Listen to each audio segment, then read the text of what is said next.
The 93X Half-Ass Morning Show podcast is sponsored by Standard Heating and Air Conditioning. Winter's arrived, and with the holidays around the corner, it's the perfect time for Standard Heating's Black Friday Comfort Countdown specials. And right now is the time to become a Smart Club member and get your furnace in top shape before winter comes. Visit standardheating.com today. Comfort you deserve since 1930. The 93X Half-Ass Morning Show.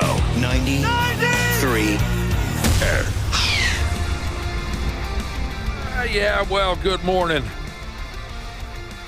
It's grand to be on hand, my dad used to say. Welcome to the Tuesday edition of the 93X Half-Ass Morning Show. Today, we're going to drag a long-lost friend onto the telephone. Many of our wonderful listeners have been wondering and asking about Janelle Klein, a.k.a. Jungle Jane, a.k.a. Jupiter Jane, otherwise known as the Norwegian Ox. Listeners have been asking, haven't they, Josh? Where the hell has she been?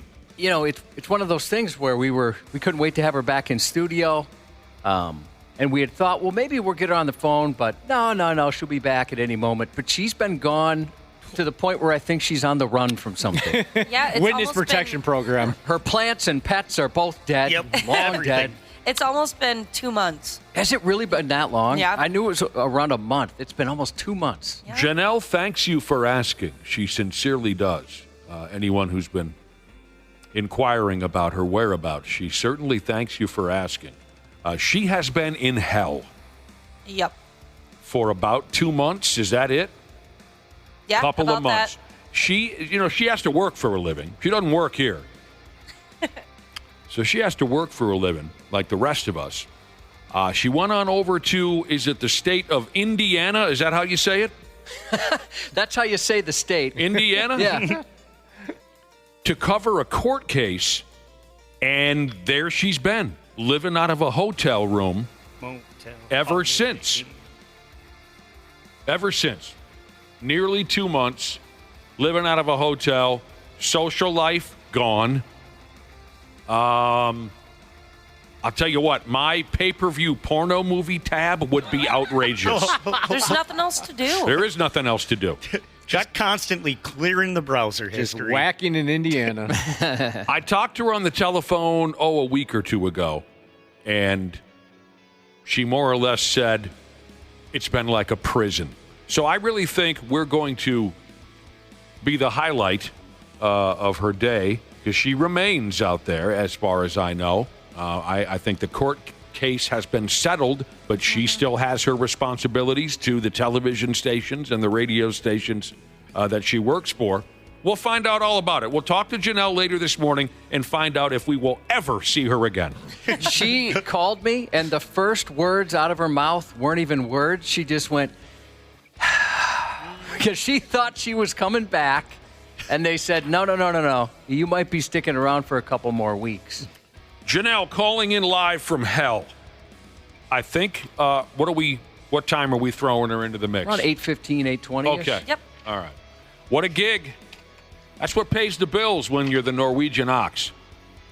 If anybody's hiring, she wants out of that gig bad. If you got something for her, let us know. Yeah, I bet right now she's missing those college ball games she used to cover. You know what I mean? And I didn't follow the case at all. Was it something... It was very dark. Interesting, but very dark? Yeah, it was disturbing. Okay. Maybe she'll That's tell where us... she goes. Unfortunately, she doesn't cover... the fluff pieces and stuff like that. And I don't mean that as an insult. That's just how I've referred to them, or I've heard them referred to. She doesn't cover those like, we got a beautiful baby goat that was just born to a kid. A kid. And, no, it's always the real dark stuff or the real dangerous stuff. Yeah. But she does have, she gets to go to some sporting events if there's a highlight for her. Standing on the side of a road in a horrible weather condition or something. Usually that's how it goes. Yeah, she's gone through it the last couple of months. So, who knows? Maybe when she gets on the telephone, she'll be a completely different person. After spending this much time isolated with nothing to focus on. other than a dark, awful, murderous court case. Maybe we're going to get the hardened version of Janelle Klein this morning. She's got a leather jacket on, a toothpick floating in her mouth. She's got nothing but doomsday theories, and she's just a goth girl now or something. I don't know, because she is a very pleasant, very happy young lady. 99 times out of 100. Maybe this has brought a new edge to old Jungle Jane. We'll find out. We miss her quite a bit. By the time we talked to her at about 8:15, she's already been in the bottle for a couple hours. She started drinking heavily. Yep. There you go. Indiana. 2 months in Indiana. Oh, Late fall. the dream place. I, like I said, I didn't follow the case at all. Not even one single little solitary bit. That's not anything I would ever take an interest in unless it was happening, next door to my home. People are texting in. Someone asked, is this the Bridge Guy case? The Bridge Guy? Does that ring a bell to anybody? I'm not sure about that, but I do know, she's tweeted about it, so it's very public knowledge. It's the Richard Allen trial, if anybody wants to look it up themselves. Okay. You don't want to tell us what you know? No, I don't It's think just anybody wants to hear about it's too that. terrible? Yeah. Okay, Richard Allen, you said. Fine, fair enough. Some listeners coming in wanting to know what hotel she's staying at so they can stop by and keep her company. No. We don't even know. We don't know what hotel she's at. Well, there you go. We're looking forward to Jungle Jane. She deserves a break. Yes. I hope she considers it a break to have a telephone conversation with us. I would imagine she's very excited. She likes us for some reason. Yeah, I don't get it. I remember when someone first told us that, hey, she'd like to make some appearances on the show. We thought, yeah, okay, whatever. And it turns out it was true. And then she stuck around for like a decade or however long she's been around. I mean, I remember the very first words she spoke to us, with us. And I'll admit that when I found out this local television personality wanted to make an appearance on our radio show, I had very little interest because my prior exposure to local television personalities was Randy Shaver, who's never wanted to be here. So there you go. That tells you everything you know. Yep. Why would I be excited to talk to another Randy Shaver? A local television personality? They must be like Shaver. And I've never been a big fan. So when we were told a local television personality wanted to visit our program, I was not excited. And as soon as her cheeks hit the chair, Janelle was just so pleasant and so outgoing, changed my idea altogether on what television personalities might be like. I think we would all say that we've really enjoyed the experience of getting to know her. Another Shaver, who needs that, I said. All right. Now, God knows I don't want to force anyone to do or even think about arithmetic at this hour, because I certainly wouldn't want anyone to put that on me. But a guy, one of those social media types, a guy did some very detailed math involving his current girlfriend's sexual past. Not that it's any of his business. I want to make that very clear. One of my biggest pet peeves is when your current girlfriend or boyfriend or whatever the situation, when they think that your sexual past is their business. Big pet peeve of mine. But this guy, I guess, sat down with a pencil and paper. When I was younger, I was more curious. Like when I had dated somebody, when I was maybe teens and 20s, I was a little more curious. Now I don't care. Like I know my wife's number is staggering, probably more than mine. Probably? Probably. Most likely. There's a lot of work in that sentence. You probably should ask. I don't know what you guys Josh. are saying about my wife, but whatever it is, you're right. Oh, that was to say more about you. No, I'm decent. I'm fine with mine. I mean, it's not going to shatter or anything, but I'm fine enough where I don't feel like, boy, did I miss out. Boy, I got married too early. When you were younger, you were, what was the word you used? Curious. I was more curious. Slash jealous? Not necessarily jealous. It's only natural when you're a young person. But if it was like, okay, this is going to sound stupid, but if it was really high, I'd kind of think, well, I mean nothing to this person. Just another number, I kind of had that feeling, and I don't know. Sorry about the phlegm. I get phlegmy when I'm nervous about a conversation. But I don't know what changed, but something changed in my late 20s, early 30s, where I just didn't care at all. Yeah. Maybe just because by then everybody's got, a pretty decent number. Everybody's got a past. I stopped caring once somebody told me theirs was like in the 40s, and that was the highest number I ever heard. And I thought, oh, well, that doesn't bother me. So, okay, I guess I don't really care anymore. I never cared, never asked. So a guy sat down, again, maybe out of jealousy, curiosity, throw a few other words into the mix, and he wanted to, I guess, know and figure every exhausting detail on his girlfriend's sexual past. This is how it started. He made some post on that godless social media, and he said, my drunk-ass girlfriend told me she had sex with over 200 guys. That's a big number. That's pretty large. Mm-hmm. That's kid stuff. Wow. You've had sex with more than 200 guys? That was a joke that a former coworker of ours would have told. Oh, that's terrible. That's true. You totally... I wonder why they're former. You channeled one of our ex-coworkers right there. That was his thing. Where whenever a guy made any kind of braggadocious statement about his past, our ex-coworker would do a gay joke. Yeah. That was his thing. That was his move every time. The most common one he'd say is if I said, I met a girl at the bar last night and, we were intimate. He'd say, I screwed it up. I took someone home from the bar last night. I took someone home. And he'd say, what was his name?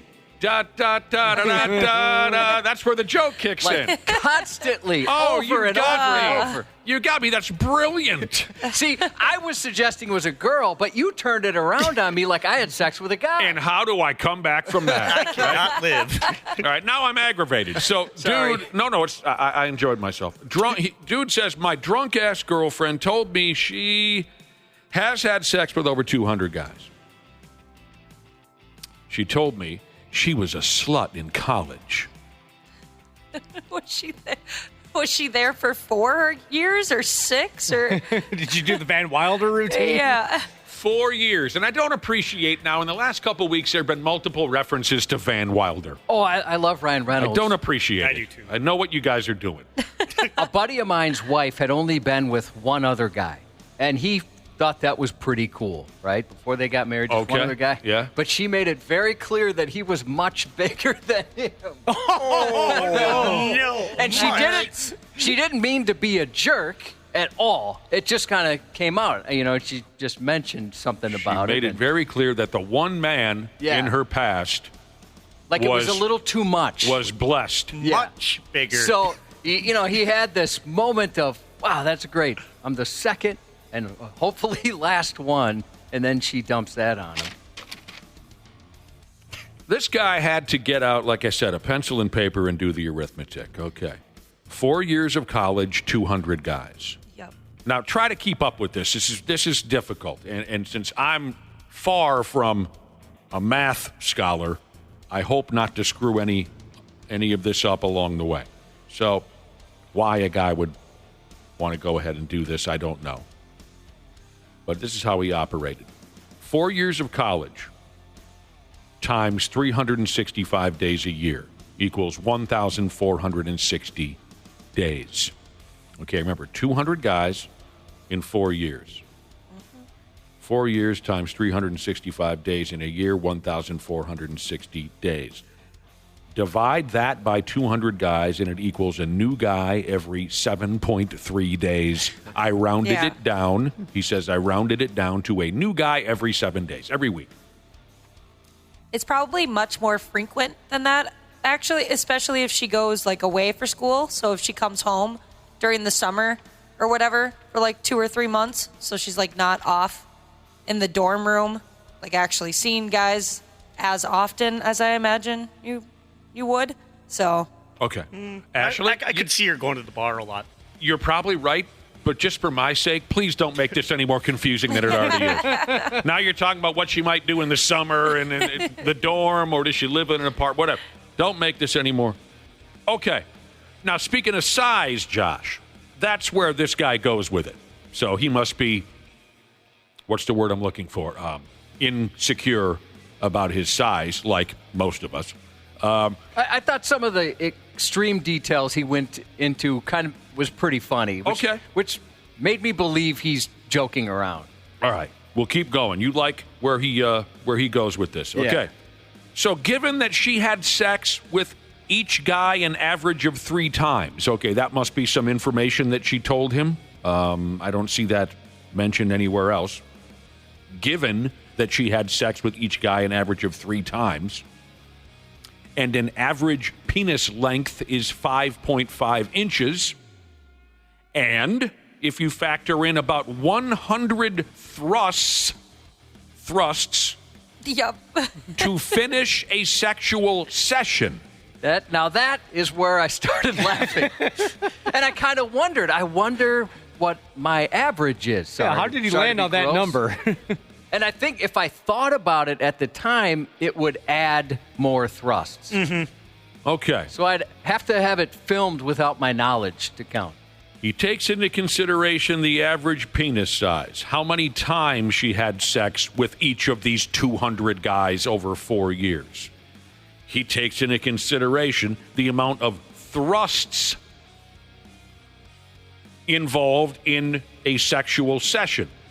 100 thrusts times 3 times per guy. See, I've already lost. I'm lost already. 300 times thrusts, 3 times per guy? 3 different sessions. Oh, right. Okay, thank you. Because he said she must have told him she had sex with with all of these guys 3 times. I told you I'd struggle with this. 100 thrusts times 3 times per guy times 11 inches. Now, the 11 inches is the average penis size, 5.5 inches in and 5.5 inches out. That is a thrust. Oh. A full thrust is the forward and the backward. Oh, okay. So you take a 5.5-inch penis times 2, that makes 11 inches. That equals. That's dangerous. What is dangerous? I think I'd be 5.5 in and maybe 4 out. Oh. You know what I'm saying? Yeah. Oh. Otherwise, think you about risk that. some serious danger. Now we're getting into more technicalities, for Christ's sake. That equals 3,300 inches of penis per week. Now, if you take that 3,000, this is like an old Bill Cosby bit. It sure is. Now, when you take that 3,300 inches of penis per week times 208 weeks, that's how many weeks there are in 4 years. That's 660,000 inches of penis, which then translates to 10.45 miles of dong. Wow. This guy's a genius. Yeah. Short but fat Jesus wants to know, Nick. Now, I know there's more information, but from what we've heard so far about this girl, what do you think your wife would call her? Boy, let me get back to you on that, because my wife has so many choice words. So many that she goes through. Is there one in particular? I know she kind of doesn't like this type of person and wants you to avoid She'd this. probably land on the word whore. Yeah, she would. She'd call her a whore. Now that I think about my friggin' wife. Yeah, she'd call her a whore. Which I was hoping not to think about her until later on today, but thanks again. All right. So, he landed on the number of 10.45 miles of dong. That's what his girlfriend went through in 4 years of college.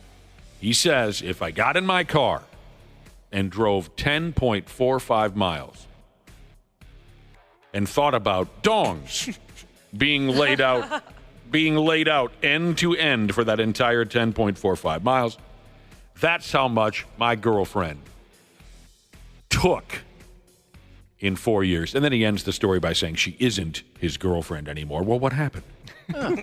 She didn't like this math Yeah, problem? what's the problem? I wouldn't consider that a problem. No, me neither. Well, that will haunt him forever. Every time he's using his GPS and it says like 10 miles left, he's gonna think of the penises. Each line in the road, another penis. Forever. That's my ex-girlfriend's sex life away right there, 10 miles. Man, that is some interesting arithmetic. We have other people, well, specifically our listening audience. Sorry about that. That was disrespectful. Other people. We have listeners texting in now with their own arithmetic, maybe attempting to correct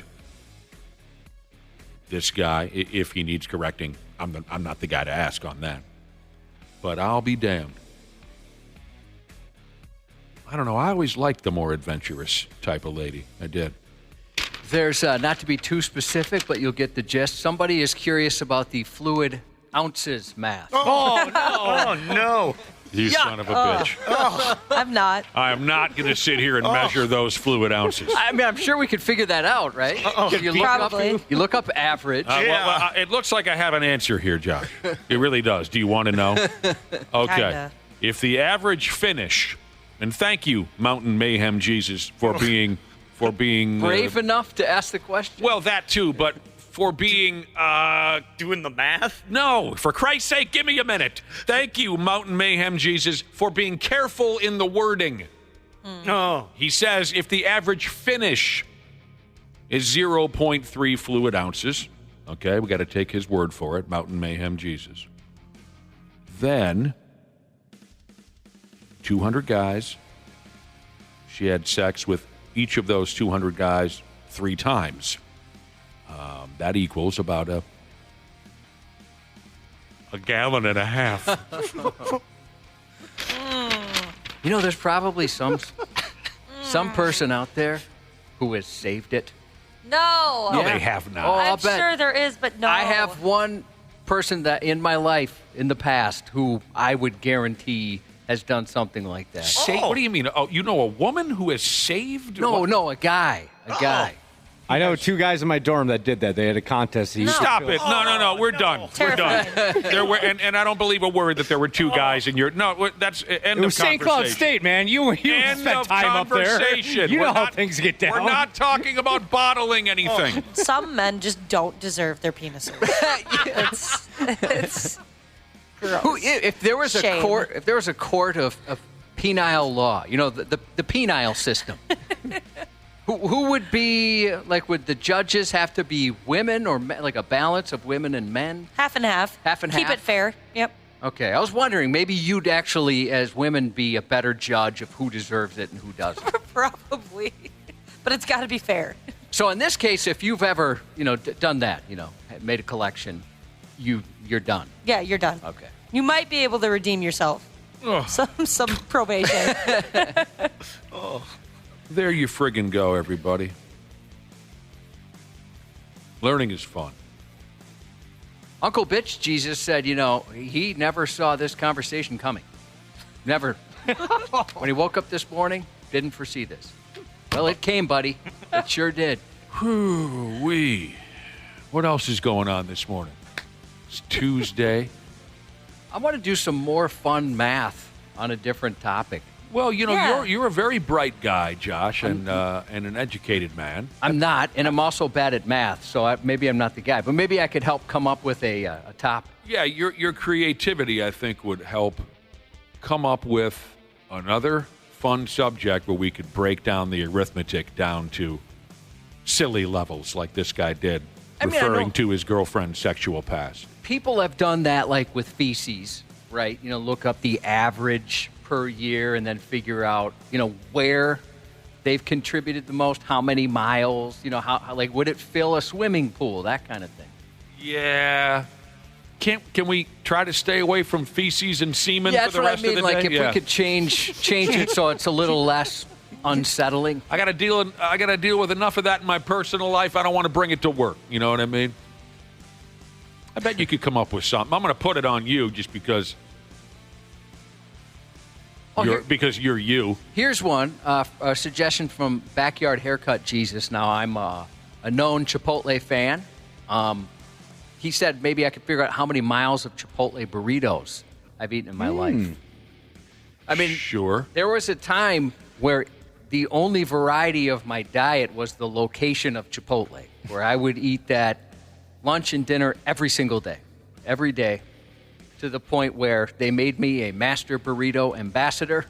I got a free Chipotle for life card, which I used once and felt like a douchebag, so I never used it again. Yeah. Feel free to gift that to me. They don't do it anymore. Oh, they don't? Yeah, it's very controlled. There's only a few people they do that for now. Very controlled. So it wasn't for life. Well, it would have been. They gave it to me. I'm assuming it would still work. But yeah. When you ordered those burritos, did you put beans on them? Yep. All right, what if we laid those beans out on a highway, like dude laid out the penis? How far could we get with those beans? Maybe like from here to Princeton or something? And maybe we could combine it. Like we could do two things. We could every place I've ever been, we'll just have a little bean map, like when Indiana Jones crosses the world. Yeah. You know, it's got those red dots. We can just do that with beans. Yeah. And then that way people can follow the beans and go, I so didn't know many. he'd ever been there. We could get somewhere with all the beans you've consumed, I bet. And also, like, you guys know, you make fun of me because I'm content with the exact same thing every single day. Yeah. And that's what it would be. To the point, the most embarrassing part for me was, I legitimately, anytime I moved, I would tell a realtor, or if I was renting, it would have to be within 5 minutes of a Chipotle. They'd ask, what are you looking for? That was it. That was the first thing I'd say. I love that. You're so awesome for that. And, awesome? That's Yeah. not the word I'd use. I think it's cool. And then I would go when I lived in Eden Prairie, and the parking lot of my apartment building was shared with a Chipotle, and so I'd go there most often, obviously, and they would have it waiting for me at certain times of day. And I remember the first time that was the case, I thought, wow, this is so sweet. That was really cool that they would do something like that. But I was also very embarrassed, and I wondered if anybody there is like, come on, dude, are you serious again? Yeah.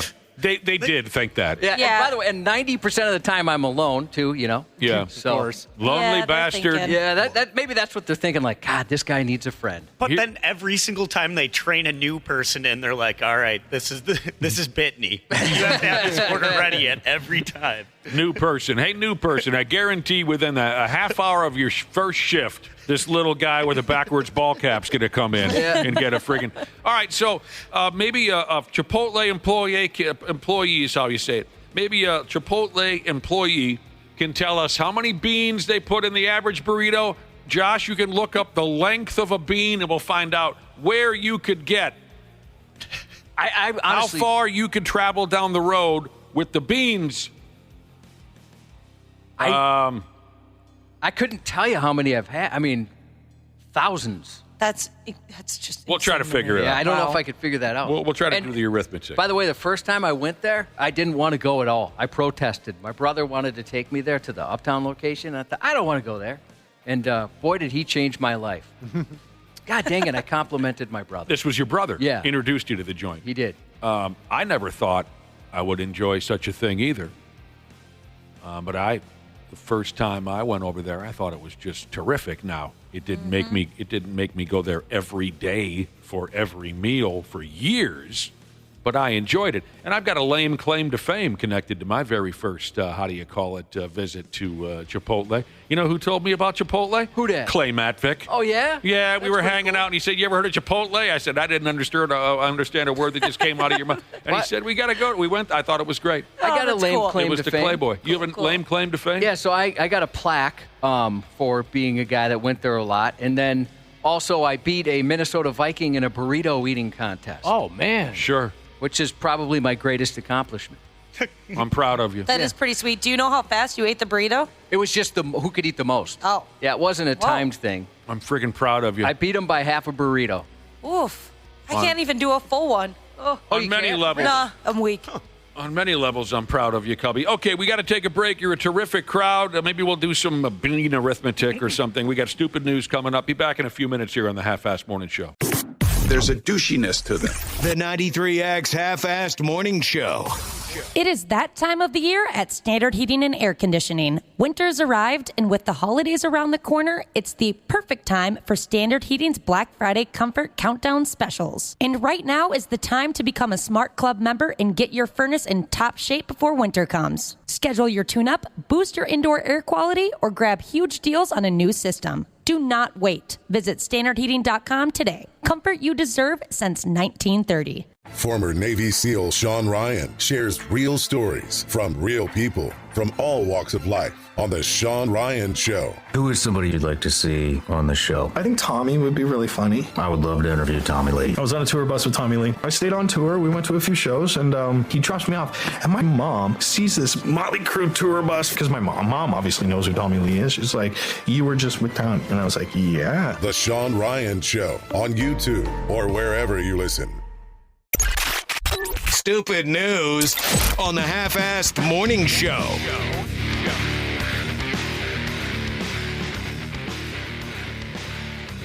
Today's damn stupid news report. Got it right here. And we're going to begin with something disgusting and unnecessary. Sweet. Australia's National Science Agency, whoever they are, they would like Australians. This is so stupid. They would like Australian citizens to start charting their farts. This goes along perfectly with what we were just talking about. You know what I say to that if I was an Australian? I'd say, you want them? Come get them. I'm not going to be... What was that? Go ahead. It was a lady talking about it. What, don't you agree with me, Josh? If you want them, come get them. I'm not going to be the guy who drops ass and then takes a minute or two to write down details about it. If you scientists want them, come on over and rate my farts yourself. Yeah, I don't think I'm going to do that either. They want citizens to start charting their gas. The sound and how loud it was, or if there was much of an odor to it. It's not something that everyone's comfortable discussing, but it is a normal function of the body, and it's healthy. It's a sign that you're healthy. Yeah, that's an Australian, all right. How insane would you assume me to be, Josh? Or say you came over to my house, and I cracked ass, and then I pulled out a notebook and wrote, kind of sounded like bubble wrap. Or you're asking my opinion? Right. Yeah. What does that smell like? Mustard and cat food. I mean, not a chance I'm going to be that guy. They could throw me out of Australia. I'm not going to do this. Dental Babe, she's headed to Australia next week, and she's going to test the theory and get back to us. Yeah, let us know how it goes. Do they hand you a notebook on your way in? You're not going to believe what this is for. So here's what the stupid Australian scientists are saying. Whether they're silent but deadly or loud and proud, they want Aussies to keep track of how and when they furt. Charting your gas can help scientists learn more about gut health and all that. You've probably heard that gimmick before. But like I said, if you want them, come get them. 43% of Australians experience excessive flatulence most days. Almost half of Australians experience excessive flatulence on most days. For science, would you guys send in your stool samples? No. Come get it. Same thing? Yep, come get it. I'm not putting my turds in a box and handing it off to the mailman. I'm not going to do it. Me either. No. You'll never guess what's inside. Just for you. Well, there's an app for this, and it's called Chart Your Fart. So the folks behind this nightmare are asking Australians, all Australians over the age of 14 years old, to keep a log of their flatulence for at least 3 days. And as you heard that Australian lady say a minute ago, you can track the frequency of your flatulence. You can track the qualities. I never thought, Josh, that any of them had any qualities. You know, I can, I have a little bit of experience in this, in the way when we when I'd buy like a sound effects library, sometimes I'd have to write out the differences. Yep. Squeaker, bassy, long, short, that kind of thing. Your fart sound effects machine, sure, you've got to keep track of what's what. Yeah, you can't just have fart 1, 2, 3, 4. So you can track the frequency of how many times you're cutting ass and the qualities like smell, loudness, which was a terrific Japanese glam rock band. Oh, shoot, I back haven't in the thought day. about them in a while. Nice. Smell, loudness, duration, linger, Oh, the lingerer. and detectability. Okay, keep those categories in mind. So they've got an app. I was thinking the only thing they needed was a theme song. A theme song? For charting your farts. So of course they need a theme song. you got to have a theme song. Yes. Right. Put it in a commercial or something like that. So I wrote some lyrics for our AI band, and the AI band performed. They gave me 2 separate options. What's the name of the band again? Snicker Dicks, right? That's the name of it. Leave the S off. At least that's the way I understood it to be. Yeah, it's that or I don't know. I like both because you usually like the plural. I don't know which way to go. Go with it. What do you got? You got 2 different songs about charting your farts? It's 2 different versions of the same song. Yeah. So if you have a minute and 10 seconds to share with us, here's one version.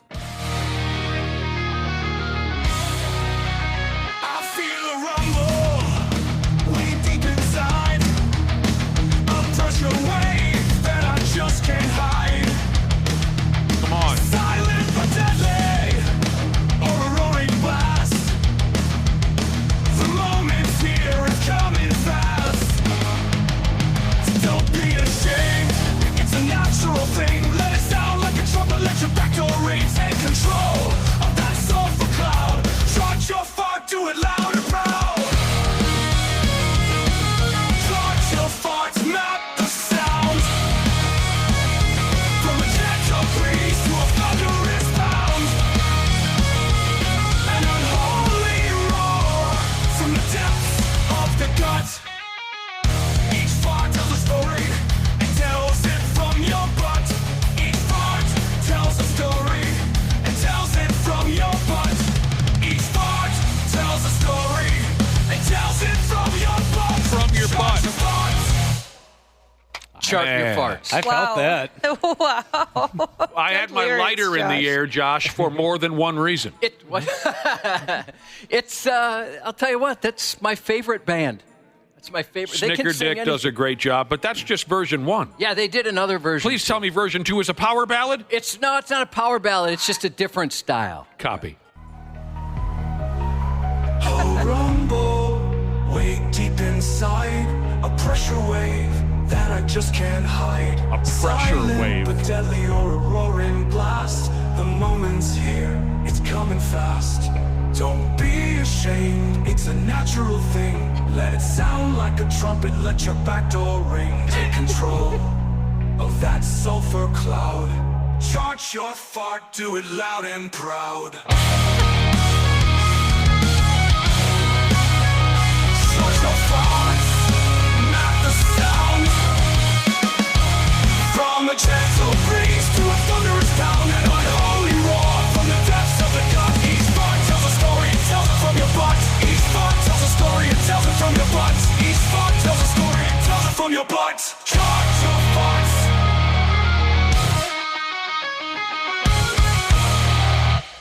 Let me tell you something, Cubby. That's great stuff.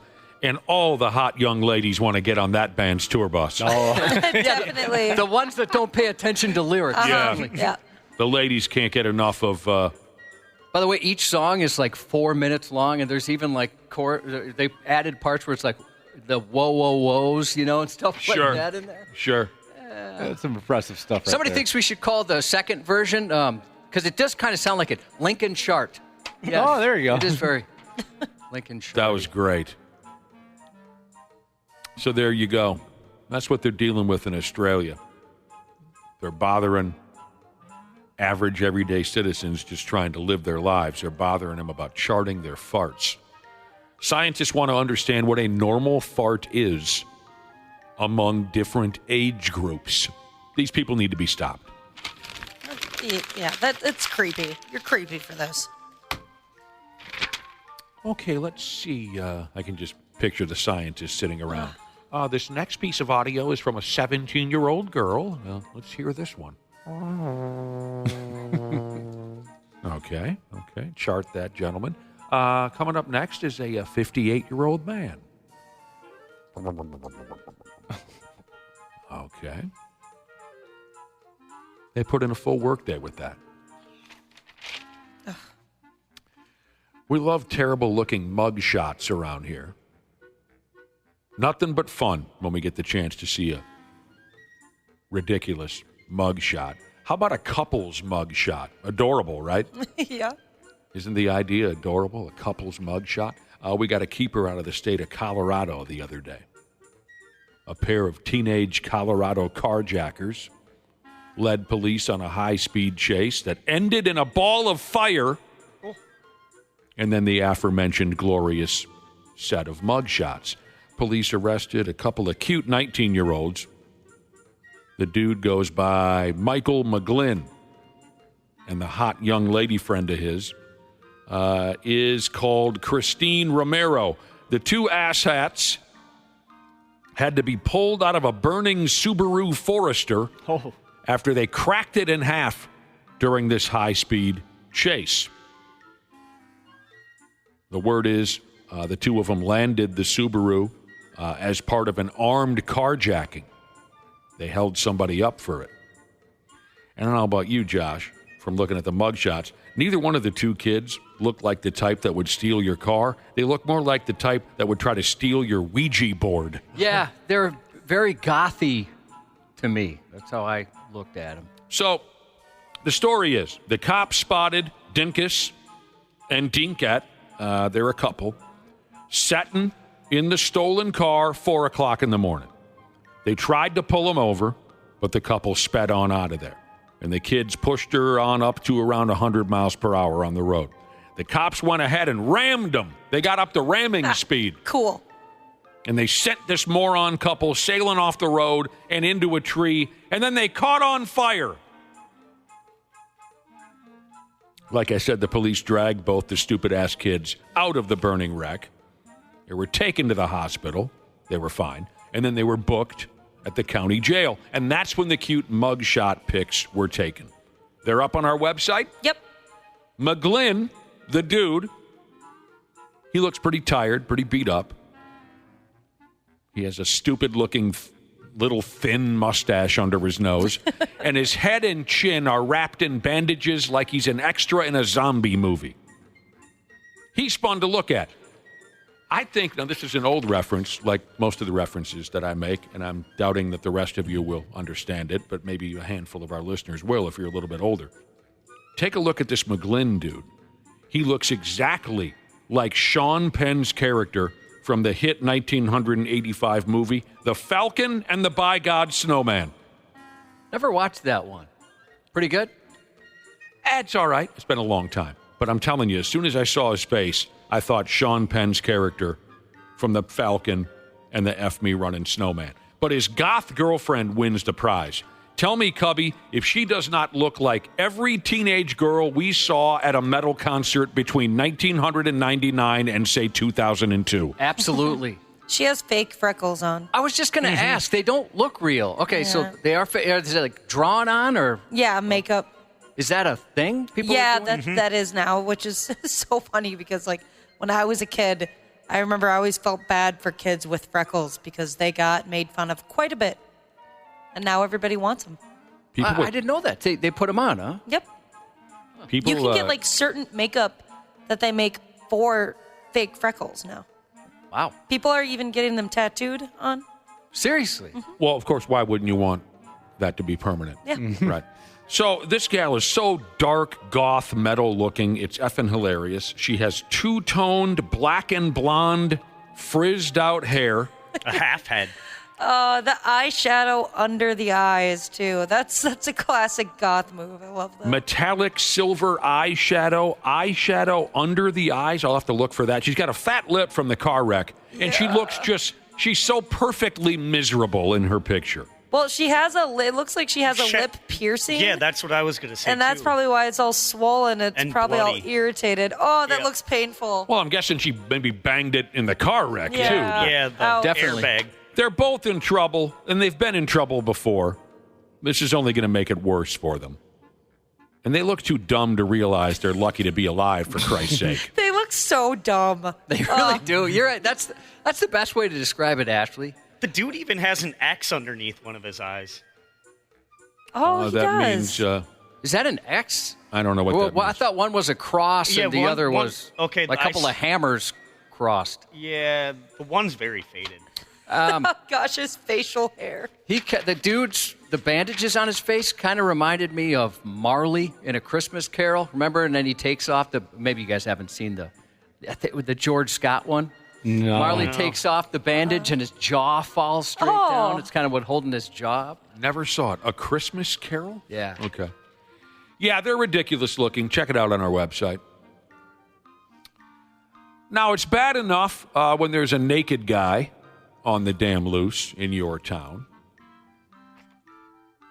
But to make things even more awful, here we have a naked guy. So he's naked.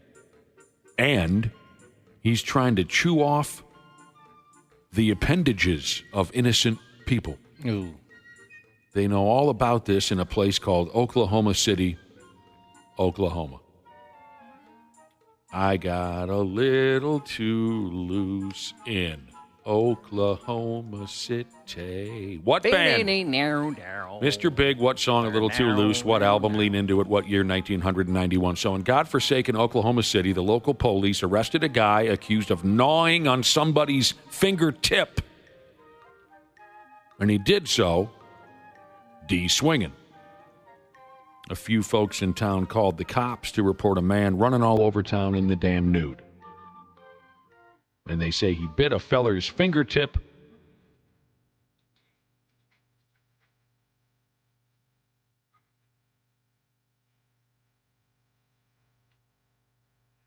off. Yuck. He bit a guy's fingertip off, and then he ate it. He ate it. Yum. So when the cops got there, they found a guy by the name of Manuel Lopez. And there he was. He was lying naked on the ground. Officers observed blood around his mouth. And he appeared to be picking something out of his teeth. Fingernail? Ew. And then this naked guy wiped his finger on the cop's sleeve. That's bad manners right there. Says here the cops saw several puddles of what appeared to be saliva and blood all of around. All of around isn't how a grown person would say it. They saw several puddles of what appeared to be saliva and blood all around Mr. Lopez. Like maybe he was spitting. A messy eater? They also saw what they believed to be a piece of skin from the victim's finger lying there too. The poor victim, his right index finger was mangled. The tip of the finger was missing from the top joint up.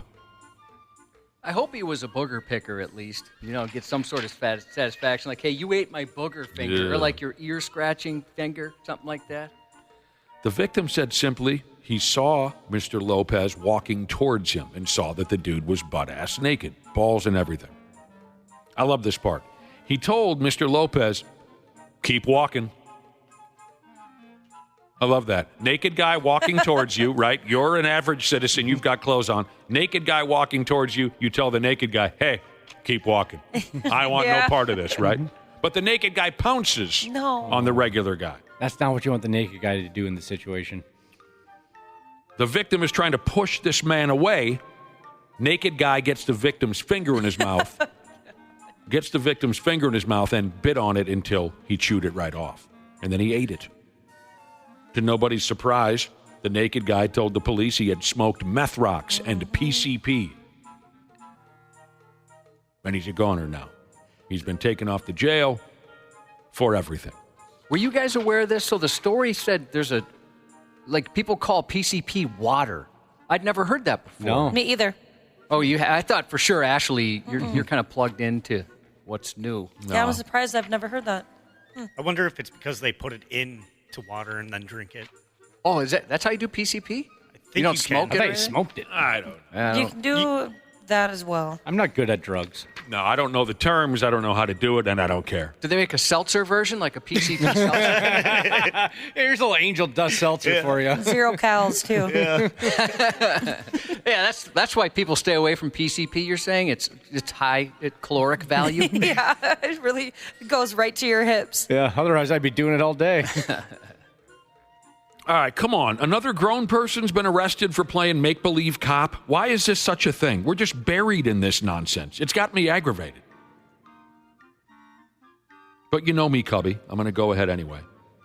A 64-year-old man got arrested after pretending to be an undercover police officer to avoid a background check. And we'll figure out what that means as a family here in a minute. William Milstead is this dildo's name. He was also arrested for impersonating a cop in the years 2000 plus 2 and then again in 20 plus 16. So he's been struggling with his own sad-ass reality for decades already. His life hasn't quite played out the way he wanted it to, like most of us. The difference is most of us can embrace the disappointments and shortcomings in our lives and simply carry on the best we can because naturally that's just what you do. That's life, as they say. That's reality. Others cannot accept their personal shortcomings, so they create an alternate reality. I am reality. What movie? Platoon. So here is this old man Milstead. He was arrested after a real estate agency reported to the cops he was attempting to lease a residential property without undergoing a background check. Okay. He presented some paperwork to the real estate agency, claiming that he was an undercover agent working, quote, off the grid. Folks love that term these days. They want to be off the grid. That's like a cop movie right there. Mm-hmm. So he said, I'm an undercover agent working off the grid, and that's why he couldn't possibly participate in a background check. Hell, that would up and ruin his entire special undercover project that the government has trusted him with. Now, the fake letter that he presented to the real estate agency had numerous grammatical, spelling, and punctuation errors, and that is hilarious. He told the real estate folks that it was written by an assistant captain of a group called the Off the Grid Command Unit. Oh, the old command unit. Off the grid. They don't put that in the title, you moron. He loves that off the grid gimmick, so much so he's used it twice already.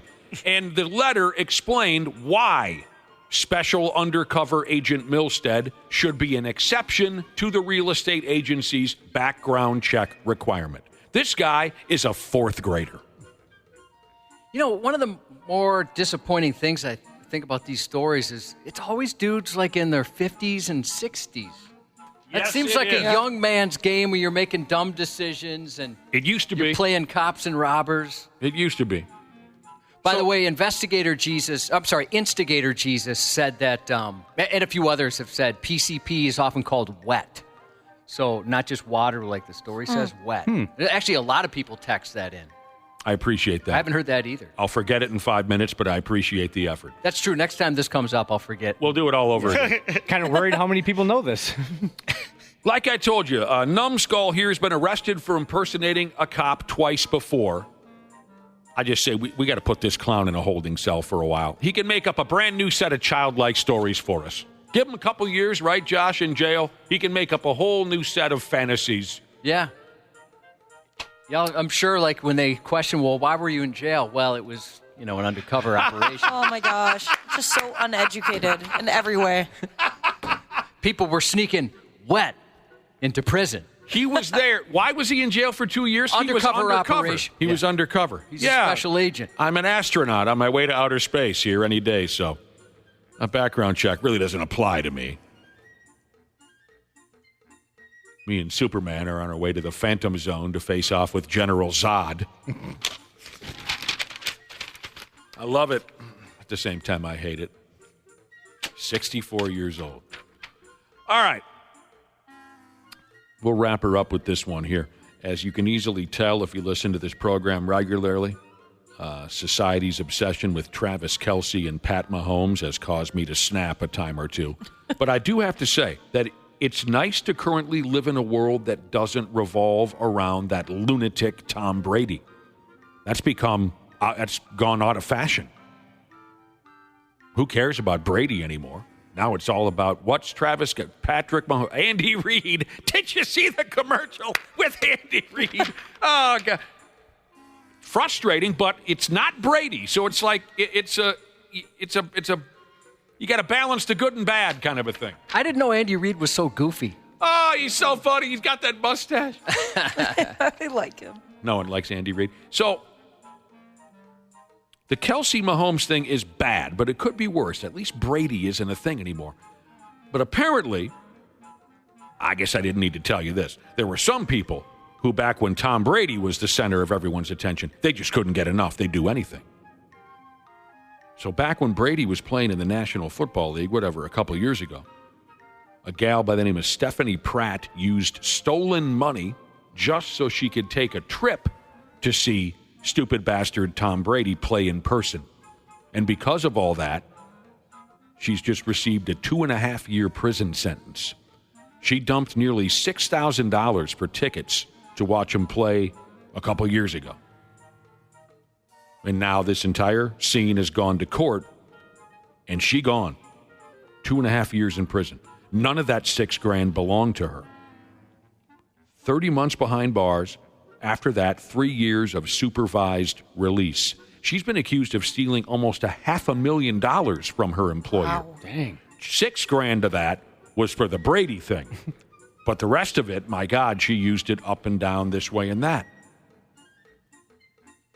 She snatched all that money from the company she was working for. She was the company's office administrator. She had access to credit cards and bank accounts. She blew the stolen cash on a hot tub, on airplane rides, $50,000 worth of products from Amazon. Ooh, nice. She also spent some of that money. She also spent some of that money on miscellaneous herbs and spices. Those can be expensive. They can. I get it. Seriously? Yeah. Oh, yeah. Heck yeah. I'll tell you what, if I ever embezzled, well, there's not $500,000 sitting around radio anymore, but if back in the 90s, if I ever took $500,000 from radio and you went down a list of things I used the money on, herbs and spices would not be on that list, or it'd be such a small percentage, they just leave it out of the report. I'm going to be honest, it would be on my list, and it would be pretty big. I would get all the fancy stuff. I've got salt and pepper. What the hell else do I need? Much. No. Maybe garlic powder? Friggin' foodies. Well, so wait. Lemon pepper. Yeah, but that's expensive? It can be. Oh, yeah. Lemon pepper. Like how it could expensive? It's like $10-12 for a. Oh, for a my thing. God. $10-12. Are you serious? Really? Like, Yeah, some of them I have are 15. Yep. man. All right. But $6,000 of that stolen money went to this Brady adventure. She tried to argue in court that she'd simply clicked the wrong button on her computer. Oh, I hate when that happens. Son of a bitch, I left-clicked when I should have right-clicked. Dang. And so I don't know how I got that $500,000. Now it's in my bank account. Nothing I can do from there. This is what this gal does. This is her thing.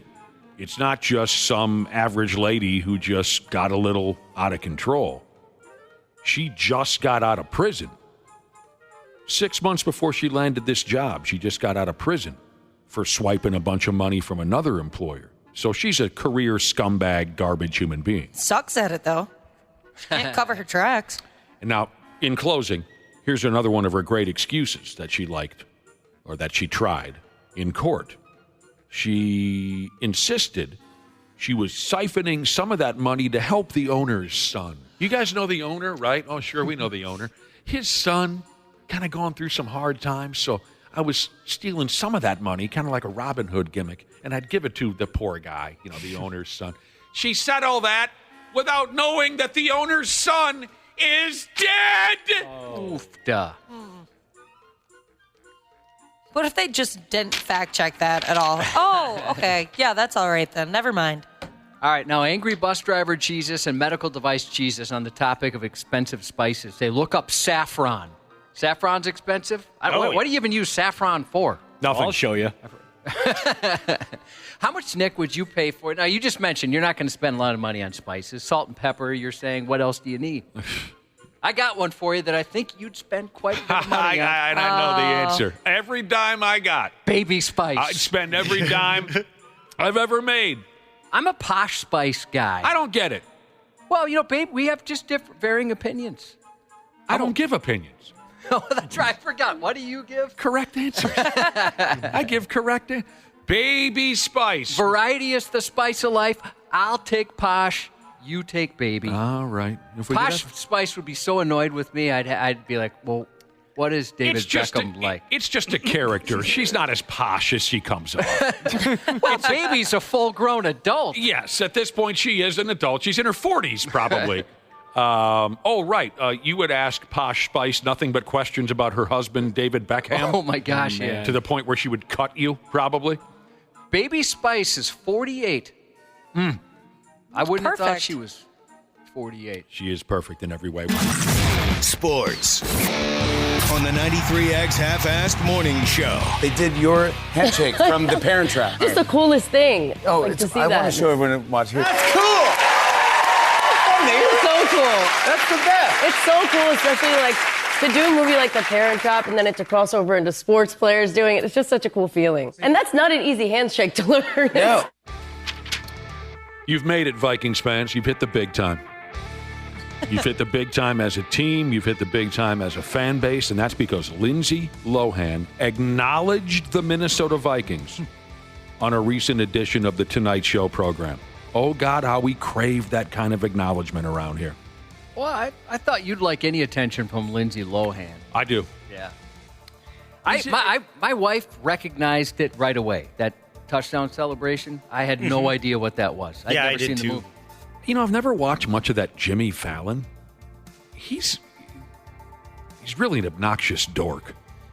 I hate to say anything bad about him because I think the dude does work very hard. And I'm sure he does. He's very creative. But, yeah, sometimes... He's just so over the top. Very excitable. Yeah, and he always laughs. If the guy's having a good time, he's a good time. I'm not going to criticize his laugh. I just think he comes off kind of just way too cheesy and way too yay and all that stuff. You know what I'm talking? He kind of gets much. He kind of gets like Randy Shaver when we get athletes on. Well, no one's that ridiculous. But anyway, okay, so I didn't notice this. During the Vikings win over the New York Jets in London, whenever that was, a few weeks ago, Vikings defensive backs Cameron Bynum and Josh Metellus. But he's hilarious, by the way. Yeah, he's very funny. They celebrated an interception by recreating a famous handshake from an old Lindsay Lohan movie from 1998. It was called The Parent Trap. So Lindsay saw this and then mentioned it on The Tonight Show starring Jimmy Fallon's. Cam Bynum, he's been getting into these celebrations because, what was it? A couple weeks ago, he did the ray gun celebration after making the interception. Yeah, he says that he puts a lot of effort into it. Yeah. That he likes to do it. He's just, he's about striking when the iron is hot. That's what that guy's all about. So there you go. Have you guys seen Tellus with Metellus? Yes, that's very fun. No. The Viking social media team, they put out these videos where he asks questions like, who's the most famous person you have in your cell phone and stuff? He's a very likable guy. Have. Okay. All He's right. done some fun Josh stuff. Metellus is how you say it. There you go. Speaking of foxy ladies, you know who's coming out of retirement? I'll give you a hint. I know a lady who's coming out of retirement, and I'll give you a hint. A buddy of mine and her got it on. Woo-wee! No, they didn't. No, they didn't. But Olympic skier Lindsey Vonn is coming out of retirement, Josh, to make a comeback at downhill skiing. Your thoughts? Lindsay Vonn. Woo-wee! That's pretty cool. You like that? Yeah.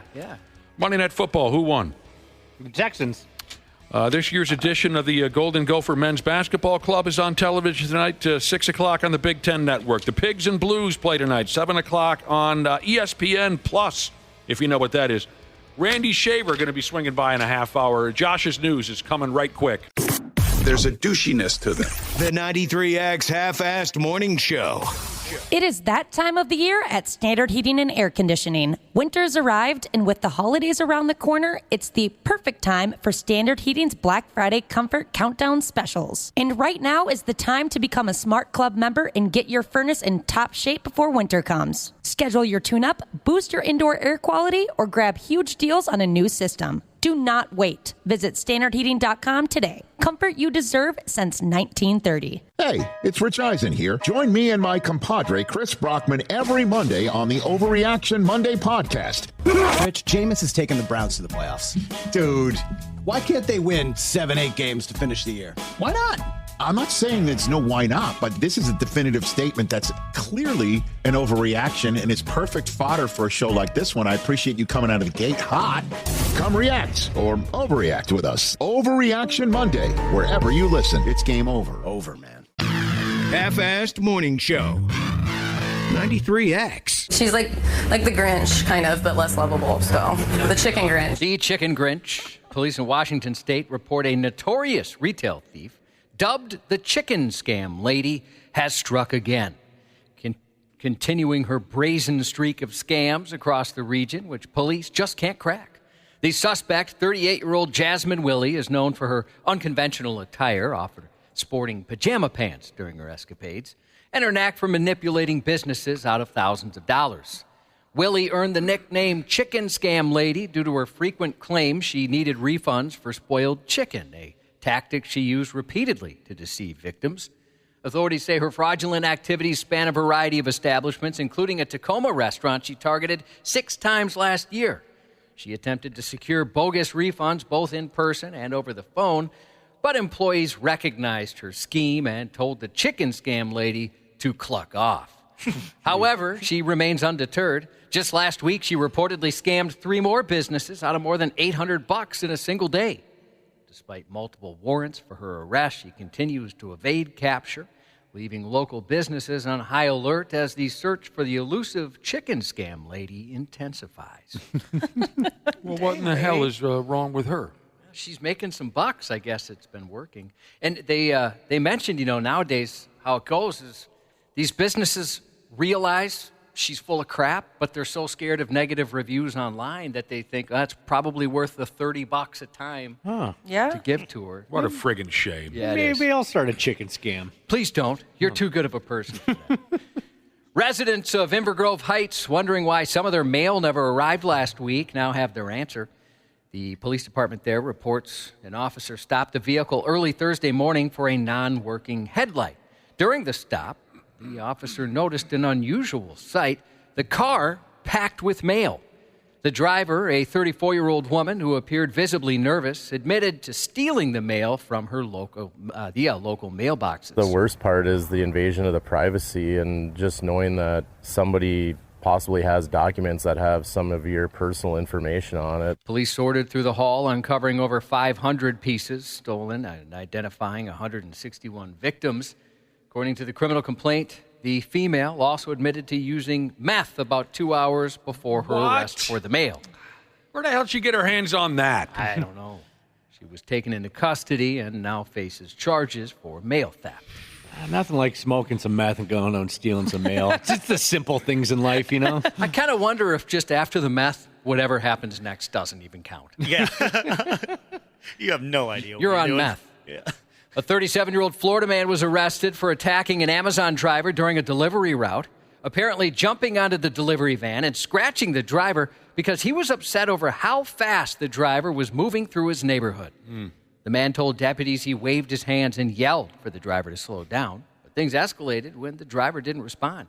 The man reportedly jumped in front of the van, spread his arms out, grabbed the driver's side door, then the driver's shirt, and then scratched the driver's arms and legs, leading them to punch the man several times to free himself.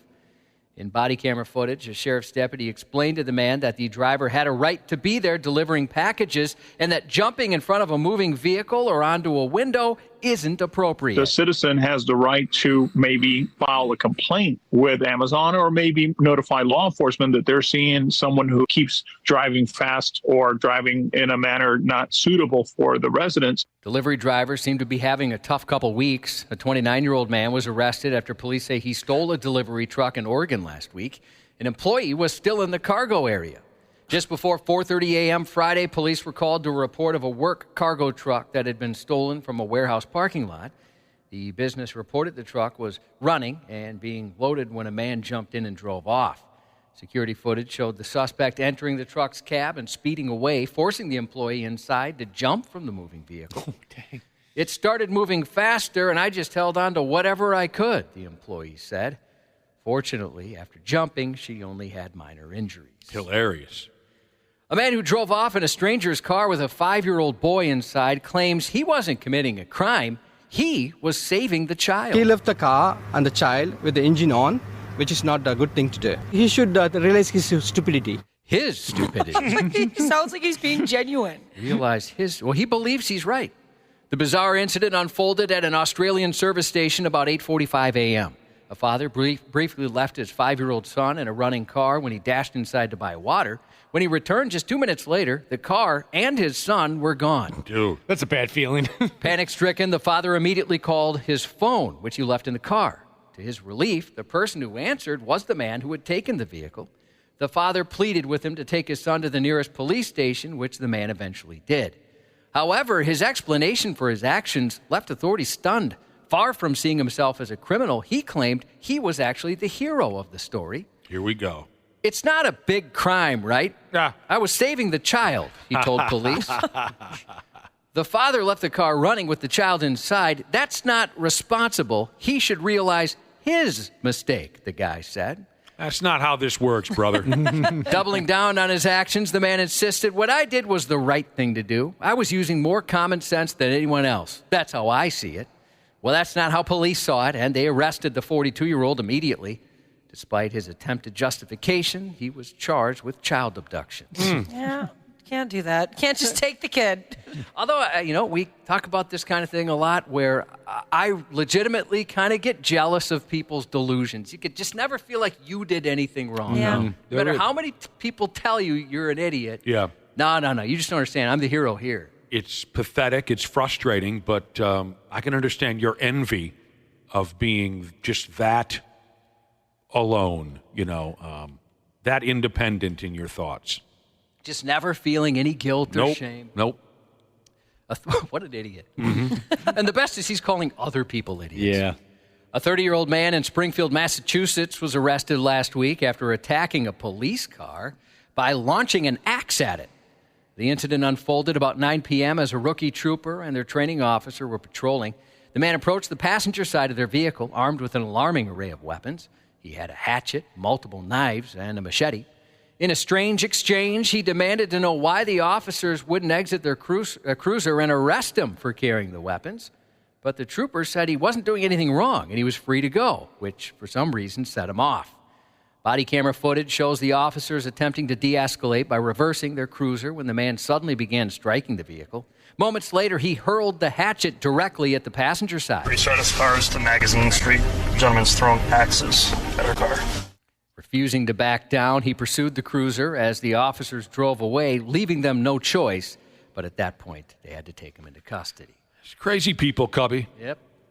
A 64-year-old former Florida council member was arrested Friday after a woman discovered hidden cameras in an air vent aimed at capturing her most private moments.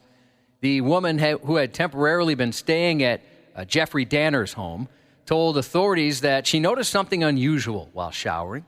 Upon closer inspection, she found multiple cameras concealed in the bathroom air vent, one directed at the toilet where potty happens, and another pointed at the shower where potty sometimes happens. Mm-hmm. Disturbed, she documented the discovery by taking photos and promptly reported the incident to police. She also provided a text exchange in which she confronted Danner about the cameras. In his response, he admitted to installing them but claimed he never activated the devices, calling his actions stupid and perverted. The unsettling betrayal shocked the community and led to Danner's arrest. How did she know this guy before she agreed to temporarily live with him? They didn't say exactly how they were connected, but she lived with them and sketchy. Buddy of mine was working on a home and they had a camera in one of the bathrooms. Yeah, that's hot stuff. It sounds Interesting. nefarious a bit, but I guess the deal was there was a person there who needed constant care. Okay. Yeah, so nobody, well, from what I understand, nobody was using that for sexual purposes. It was just to make sure everyone was okay. But it was quite a shock to him to see a camera in there. And he blamed me because I've joked around forever that I want a potty and shower cam in my place. Well, here you go. Here's a house you can move into. Evansville, Indiana authorities say they arrested a 43-year-old man on multiple charges Thursday after a disturbing incident at a local bar. Officers responded to a report from a woman who said the man ejaculated on her. The victim said she saw him sitting at the bar alone and claimed he came up behind her and as she stood up to speak to someone else, he did it. God help us all. Video footage provided by the bar owners shows the man sitting at the bar, exposing and touching himself. Later, he got up at the same time as the victim, and it appears that he rubs his genitalia on her, and it worked, unfortunately. Okay, dude. He faces charges of public indecency, public nudity, and battery by bodily waste.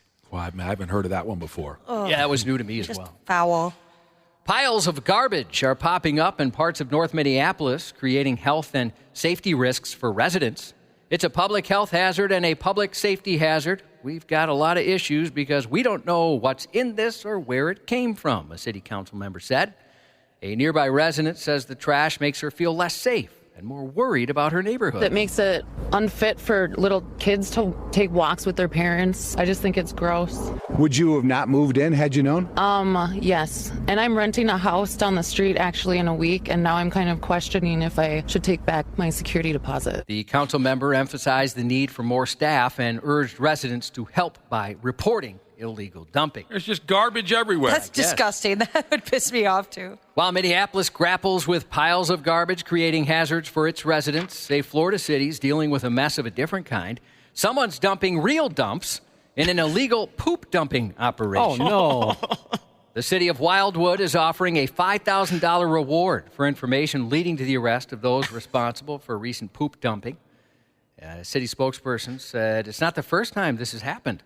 Last week, city officials said they've noticed sporadic, sharp increases in the concentration of sanitary sewer flows entering the wastewater treatment facilities. These spikes, inconsistent with normal rainfall and seasonal changes, suggest unauthorized dumping by sewage sludge trucks. The sharp increase not only is a strain to our treatment facility, but also the result in extra costs for the city, and we have to charge more to residents to treat sewage that's not from our service area. The Deputy Director Jason Martin said, "The dumping is illegal and places an unfair burden on our residents. We're asking the community to help identify these criminals so we can hold them accountable," he said. A city spokesperson noted similar incidents occurred in the past, but they did stop when a reward was offered, which is why they're offering that $5,000. Of course. So what exactly is happening? The sewage trucks are they're dumping it. And so apparently it's affecting their wastewater treatment on the plants. street, wherever they feel like it. Yeah, well, someplace, I guess I don't know where it would go. River? Some water somewhere? I'm not sure. That's terrible. The University of Minnesota Duluth men's hockey team will host Adam Johnson Memorial Night during their game against Western Michigan at Amsoil Arena. The event will celebrate Johnson's legacy, raise awareness for the Adam Johnson Memorial Fund, and generate funds to support its initiatives. Highlights include a ceremonial puck drop featuring former teammates, youth hockey intermissions, and an online auction of professional and specially designed warm-up jerseys. The Memorial Fund honors Johnson's passion for hockey, ensuring his impact endures in the community. Tickets and auction details, which starts today, by the way, are available through UMD and the event website, as well as 93x.com. Kylo Ren in the Star Wars movies. Adam Driver's 41 today. Matt Sorum, the drummer of Guns N' Roses, 64. We want to pass on from Mom. Oliver, nice work sleeping through the night. Mom hopes you keep it up. Happy birthday to Casey in Litchfield from Pull It Hot, I Want Jesus. Happy birthday to Hands Hit Ass Jesus from I Like My Women Like I Like My Coffee, Big Ass TT's Jesus. Happy birthday to Fish Slayer Jesus from White Sugar Jesus. Happy birthday for current and former Prairie Dog Keelty-san. I hope I'm pronouncing that right. And R6 Jesus from Nick Bourne is a Stone Cold Pimp Jesus. I'll try anything 4 times Jesus texted a birthday shout out to his smoking hot fiance, always running into things Jesus. I'll try anything 4 times Jesus went on to say that he can't wait to find out how dirty her 30s are going to be, and he wants to live up to his name, baby. And that's 93X News. Randy Shaver. Can't catch me! Can't catch me! On the Half-Assed Morning Show. Pacers have played a very intelligent game tonight. Then Wallace is fouled, and Wallace did. Wallace right at our chest. This has potential to be serious if they don't get between. Wallace upset. Players trying to hold each other off. You need the coaches in there to get them away. Now Artest has jumped over the scorer's table and is trying to get down to the bench. Artest is in the stands. Oh, this is awful. Fans are getting involved. Steven Jackson's in the fans. Rasheed Wallace going into the stands. The security trying to somehow restore order. Randy Shaver. Good morning. Good morning. Let's celebrate together. Today is the 20th anniversary of the infamous Malice in the Palace. Wow. One of my favorite moments in NBA history. I know it's one of your favorites. I was just going to say, I know it's one of your favorites. When the Indiana Pacers went into the stands to murder the fans of the Detroit Pistons on live television. Yeah. I loved it. The careers of Ron Artest and Steven Jackson were never the same. Never the True. Although Artest, I guess Artest, they changed his name to Meta World Peace, and I believe he did win a title with the Lakers, I think, after the Malice in the Palace, although he never played the same role that he once did. And if you watch, I don't remember who made the documentary on the Malice of the Palace. It was likely ESPN.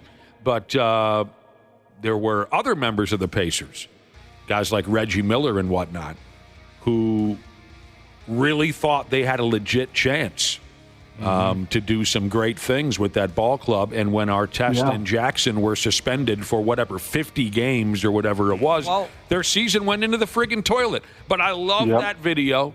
I love that video. I love that moment. I remember watching it like it was yesterday. And I think my favorite moment, if anyone is out there who's going to bother to look it up today, is at one point, I think it's Steven Jackson who's standing on the court. Steven Jackson of the Indiana Pacers. He's gone into the stands. He's taken some punches at some fans in the stands. He ends up back on the court, and he ends up chest to nose, I guess, because this Detroit Pistons fan was not a big person, and Steven Jackson was probably, 6'5". But this Pistons fan, I give him all the credit in the world. He did not back down. Jackson walked up on this average-sized Pistons fan, and the guy's forehead was pretty much up against Jackson's chest. And Jackson and the guy looked at each other like, "You want to go?" And the Pistons fan did not back down. I believe he threw a punch. That's love for your hometown team. Yeah. When you fight for them, literally. Literally fight for your hometown. You're going to come to my town and raise hell? So there you go. Let's continue John, with this. Also a sad day in the NBA today. One of my favorite players growing up, Bob Love, passed away. I saw that. Butterbean Love, the Chicago Bulls. I saw that information, and my condolences. I was wondering, when I read the article last night. When I read the article last night, I was wondering if that was one of your guys, because that was your era. Yeah, Butterbean Love was, he was along with Chet Walker and Jerry Sloan and Bob Weiss. And they had a great team in Chicago, and I think he's one of 2 players to have their jersey retired by Chicago. Okay, well, I want to say. So I think obviously Michael Jordan would be the other. Yeah, but Scottie Pippen has not. I thought I read somewhere that he had his jersey retired, and that he was only the second player. Yeah, right here.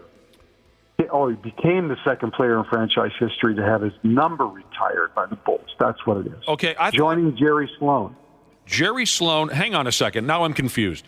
I thought so. Jordan, yes or no? It says here. Well, I'm sure Jordan has had his retired since.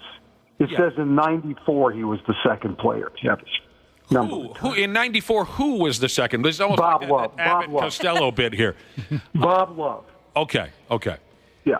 Bob Love played for, 10, 11 years with the Chicago Bulls, starting in the, early 70s? I think more like mid-'60s, late '60s. And he recently died. So I thought the story was this year that Pippen had some kind of ceremony with the Bulls, but Jordan did not show up. Am I making that up? I think there is something to that. Yeah. Last year, this year, I can't recall which. At any rate, I'm sorry about. Sorry about that, Randy. I know the pain of losing one of your. We all know the pain of losing one of our favorite athletes. And he's still. Bob Love, after all these years and all those great players that have come through the Chicago Bulls, he's still in the top 3-4 scorers and everything. The guy was a significant ball player with that club. Great player. Let's continue with unnecessary violence now. Randy Shaver, pickleball has gotten real as hell. I saw this, yes. This is up on 93x.com, too. If you haven't gotten a look at this, you got to see this pickleball video going around. One of my pickleball partners sent it to me last night and said, watch out. Next time you tick me off, expect something like this. And I texted him back and said, I think I'm going to start wearing a cup. Or a face mask in this case. There's no more playing around when it comes to pickleball. It's on. The guy is like the Draymond Green of pickleball. I guess so. If you get a look at the video, this was a championship pickleball match a couple days ago somewhere. Who cares? A dude got kicked in his face. Yeah. And he went to sleep. Come on! Let's go! Yeah! Let's go. Now, these were doubles, pickleball doubles. Right. A losing team member kicked one of the winning team members in his damned face. Yeah. Peter Schonk was the player who got brained. And in the clip, and you heard the audio there, in the clip, it's the game-winning point. Schonk's team won. And Schonk is the guy who, in my opinion, kind of overdoes his reaction to this meaningless pickleball victory. F yeah! Let's go! He's doing all that cliche crap. A guy from the other, when they met at the net to shake hands, a guy from the other team, he didn't like all that extra noise and over-exuberance. And then Schonk, I don't know, Josh, you tell me. Schonk is going to, high-five one of his opponent's paddles. Yeah, they do that at the end of the game. That's right. No, I understand that. But did he put too much into it? I don't think he intended to. That's why he picked it up or tried to pick it up for him. To me, it looked like, if you did it on purpose, you wouldn't help the guy pick it up. No, definitely not. Unless you have an instant change of heart. At any rate, that's true. I can sort of understand why this guy got kicked in the face. I'm not saying it's right, but I understand. I thought maybe the guy that kicked him, he assumed it was on purpose and didn't, because he basically was ready to hurt the guy before the dude bent over to pick it up. Okay, but even if you leave that out of it, you've just won a pickleball match. These people are in their 30s, maybe their 40s, and one of your opponents gives you the, let's go, F yeah, that kind of stuff. When I played beer league hockey, that kind of stuff aggravated me. What the hell are you so excited for? This means nothing. I can sort of understand at least a temptation to kick that guy in the face. Well, I think you combine that with he probably thought the dude knocked his paddle out of his hand on purpose. Right. Yeah. And I still think he did. I still think he meant to do that. At any rate, this Schonk guy took a nap for a while. Yeah. Just going to lay down right here quick. Yeah. And he kicked him hard. It didn't come across on the radio, despite our best efforts. Oh, it sounded good. If you watch the video, it's a loud thunk. Mm-hmm. Kicked him right in his schnoz. And the guy went to sleep, and then a bunch of over-the-hill pickleball types who were hanging around waiting for their turn. They kind of had a little scrum there. There is no such thing as an over-the-hill pickle type. That's a good point, Randy. You guys are all in your prime? That's right. There is no such thing. That's a great video. Check that out on our website. I have a family member who works someplace where pickleball's huge. They put in a huge pickleball facility and said it's crazy the amount of fights. And you'd be surprised, like older people too, 60s and so, are kind of bitchy about it. That's fun. It doesn't matter how old you get. Some folks run hot until the day that they die. This Schonk guy is okay, despite being embarrassed. When he won the pickleball championship, so. That might actually get me out to watch pickleball if I knew there was going to be a death match after every round. A fight might break out. Yeah. Get to that game point. I want to see the death match that's coming up. I don't give a crap about what you guys are doing out there. All right, from real violence to fake violence now. I hate to bring it up, but everyone needs to let last Friday's dance contest go. Just let it go. Of course, I'm referring to Tyson and the YouTube kid. It wasn't real. It was never meant to be real.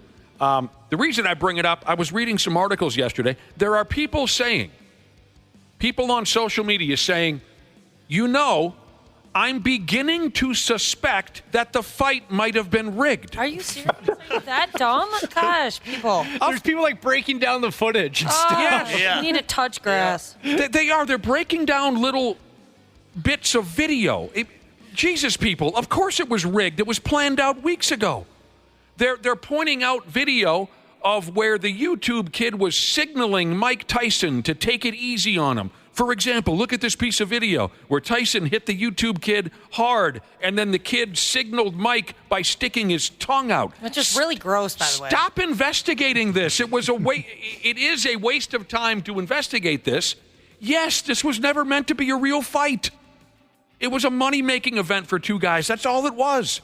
Right. My goodness. It wasn't something they decided on Friday night either. They decided this months ago. My damn. If you really thought they were both out there to win, you've spent too much time on the friggin' internet. End of story. It's so bizarre. People are talking about clues. Okay, that's the word that caught me. Clues. Okay, Scooby-Doo. That the fight was rigged. Clues, yeah, clue number one for me was months ago when I heard the names Jake Paul and Mike Tyson. That was your first clue that this was not going to be a real boxing match. I fired up Netflix yesterday to watch something completely different, and it was like, rewatch. They posted it. It was like the top thing. Rewatch the Tyson and Paul fight. I think I'm good. Didn't want to do that. I don't think I need to suffer through that again. And this, I'll leave. We can move on after this. Josh, I read a sports writer. This man gets paid to cover sport. A grown man tweeted this. Mike Tyson in his prime would have knocked out Jake Paul in 90 seconds. Yes, everybody knows that. What are you, new or something? He would knock out anybody. As a sports writer, I'll tell you right now, Mike Tyson in his prime would have knocked out Jake Paul. Oh, no kidding. What the hell has gotten into everybody?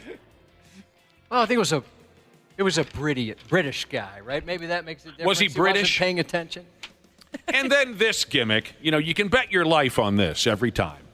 Mike Tyson's broken old ass cheeks were on television, so he got an offer from Cam Soda, a porn website, to come on their website, and they'll give him $250,000 in trade. Tired of that bit, too. Has anyone ever taken him up on that?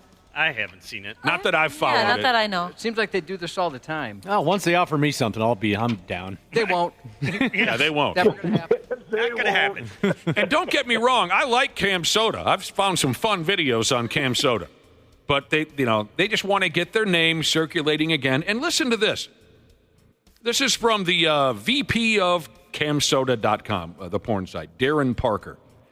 I think this offer, $250,000, they'll give Mike Tyson if he'll show his ass on their stupid website. I think this offer is the perfect way to still get in front of people and perform in a different, less strenuous way. Plus, and here's where I wonder, do they know who they're talking to? Plus, you don't have to worry about getting your ears bit. Do you not remember who bit who? Tyson didn't get bit. He was the one who did the biting. No, he did the biting. Yeah, exactly. I don't think they're not big boxing fans at Cam Soda. Plus, you don't have to worry about getting bit on the ear. No. Yeah, you do. He's the one who bit the Monday Night Football. The Houston Texans won last night. The Cowboys, the Dallas Cowboys, are pretty bad. They have. Okay? They have trailed by at least 20 points in each of their past 6 home games. It's an NFL record, by the way. Mm-hmm. Couldn't have happened to a nicer fan base. Yeah, no kidding. You got a problem with us Cowboy fans? I just can't stand Jerry Jones. I can't stand him. Why? Why? Why? I'm being totally sarcastic, of course. Such an arrogant SOB. We're gonna. I think the guy's totally insane. We're gonna mention him in a minute. So as if things weren't going poorly enough for the Dallas Cowboys last night, a piece of the roof of their stadium fell onto the field and damn near killed some people. Yeah. They were closing the lid, or were they opening the lid? They were opening it up. They wanted to open it up for the game. And they hadn't done that in 2 years. They should have checked. They should have practiced beforehand. Yeah, that's not something you want to wing. Yeah. Don't they have some maintenance guys who climb up there now? So that's what they did. That's what they ended up doing, is sending guys up there because there were other pieces of the roof or whatever that were about to fall. Yeah. And the NFL told them either you get the pieces down or you nail them to the roof for right now so that there's no chance that they could fall during the game. Otherwise, they're not going to play the game. So they had to really make some choices like 2 hours before the game what to do. It says here a big piece of metal came loose from the roof when they were opening the pig, and it fell onto the field, and it came pretty close to killing some people. There were no injuries.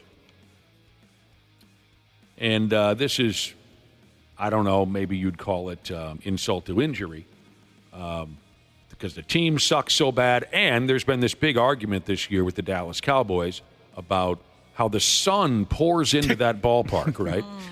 They've got one of the cute setups like we have at the new Metrodome, a lot of glass. So the sun pours in, and it blinds the players. There are a couple of players this year who have dropped passes and said, I straight up couldn't see Dick Tracy because the sun is just right in my... CeeDee Lamb. So they asked Jared Jones, why don't we put some curtains up in the sumbitch? And he reacted as if they were asking him for $10 billion. Well, the thing is, they have curtains up. They just didn't pull them shut. He won't close them. Yeah. He doesn't want to close them because he's the boss. And we have an advantage. Listen to this quote from Jared Jones. You want to talk about just reaction, angry old man stuff. So at one point or another, someone said, you ever think about just closing those friggin' curtains so the boys can see? And he said, well, why don't we just tear the whole stadium down and build another one? All right, that's dramatic. What's the matter with you? We're asking you to close the curtains. That's so funny. He said, are you kidding me?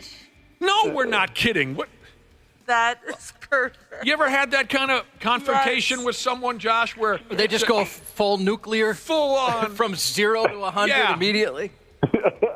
You're talking about the process of some people grabbing curtains and then they walk in a certain direction, dragging the curtains behind them until it blocks the window. Everyone here knows the concept of curtains. Yes. And Jared Jones says, well, let's just blow the whole thing up then and start over again. There's a really popular meme along those lines. That's perfect. He's the overreaction champion of Dallas, Texas. I don't think he likes people saying bad things about his prized possession. I guess not. That's what it is. Jeez, I love how he says, we're doing it for a home field advantage. It's not an advantage if your players are getting boned by it. And then you have to play there 9 times. These other teams only come in once. This guy is obviously the money and the fame and everything and his age. He's gone nuts. He's gone completely nuts. He's probably been nuts for many, many years. Curtains, blow it up. I wish I could remember specifics, but I think everyone's had a conversation with someone where, you say, hey, Josh, I don't know if that fleece that you're wearing, that gray fleece, I don't know if that looks good on you. And then you'd say, well, I guess I'm just the ugliest son of a bitch on planet Earth, aren't I? I guess I got to get new clothes. I guess I might as well just walk nude as far as... I've had that conversation with a boyfriend before. Like, hey, I don't really like that you follow that girl. Like, she's a little bit of a hoe. Oh, well, I'll just delete my whole entire Instagram then. Oh okay. All right. But I'm now dramatic. that seems like he's hiding something. Yeah, exactly. Yeah, he's deleting evidence. That seems different to me. Outdoor Weed Jesus said, every argument with my wife sounds like an argument with Jerry Jones. Well, I'm just the worst wife on planet Earth, aren't I? You might as well just kill me. I know someone who's just like that. Oh, my gosh. Don't be so friggin' dramatic, Jerry Jones. Let's blow the thing up and start all over. I'm fascinated by that. When you can put up $10 curtains. Right. All right, so furthermore on the Dallas Cowboys, of course, they're going to play on Thanksgiving, and a lot of NFL fans are bitching and bitching. I mean, who cares? But Tommy Cutlass. They're bitching about how when the Cowboys play the New York Giants on Thanksgiving Day, it's going to be the worst. Terrible matchup. People are already saying, all right, I got my nap planned out. Yep, that's nap time right there. I don't know. The other side of the coin is this, and I've been pushing this for years. It's time for more of you to embrace bad football. I love bad football. I love bad quarterbacks. I love fumbles. I love interceptions. I love pieces of the roof falling onto the I love all that stuff. And by the way, going back to that roof, that was an incredibly fun day around here when the old Metrodome collapsed due to snow. That was fun. What year was that again? Dallas should embrace their broken stadium and pieces falling off the roof. We had a good time with it here. How long ago was that? I don't know. A long time ago. 12 years ago or something? Yeah. Wasn't that awesome video, Josh? The video was pretty impressive. Yeah, I like the guy on the golf cart who was like, "Oh Jesus!" and he's. I've never seen the video. Oh, if you watch the fact that there's actual video of it collapsing is the great part because weren't they set up for something else in there that day? They were. They had cameras rolling for some reason and didn't expect the roof to collapse or something. Ashley, when you watch the video, look for the guy on the golf cart who goes, "Oh no! Oh, here we go! Okay. Hot. We're approaching the 14th anniversary here, December 11th. Wow. Weren't there people on the roof shoveling at the time? I thought I remembered something like that. Maybe that's not really? You could actually walk around up there with a shovel without risk of. Oh yeah, people were up there. Yep. Oh yeah. You could just walk around. Yes. I would fear that I would slip and I would end up on Chicago Avenue. I don't think they were shoveling at the time, though. I think it was at night.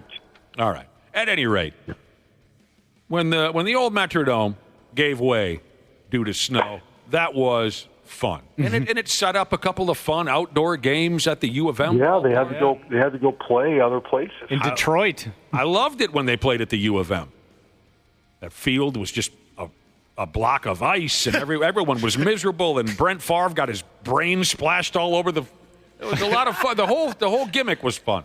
I was in the press box during that game covering the team, and I was doing a radio hit, where you call in. They go, yeah, I'm in the press box, TCF Bank Stadium, and I was on the phone talking to some radio hosts, describing what was happening. When that happened, I said, "Oh my God, I think they just murdered Brett Favre," when he got planted in the basically concrete frozen field at TCF Bank Stadium. It was like, oh my God, he's dead. Mm-hmm. All right, so everyone's bitching. The quarterback matchup for the Cowboys-Giants game is going to be so bad. It's going to be Tommy DeVito. It's going to be Cooper Rush.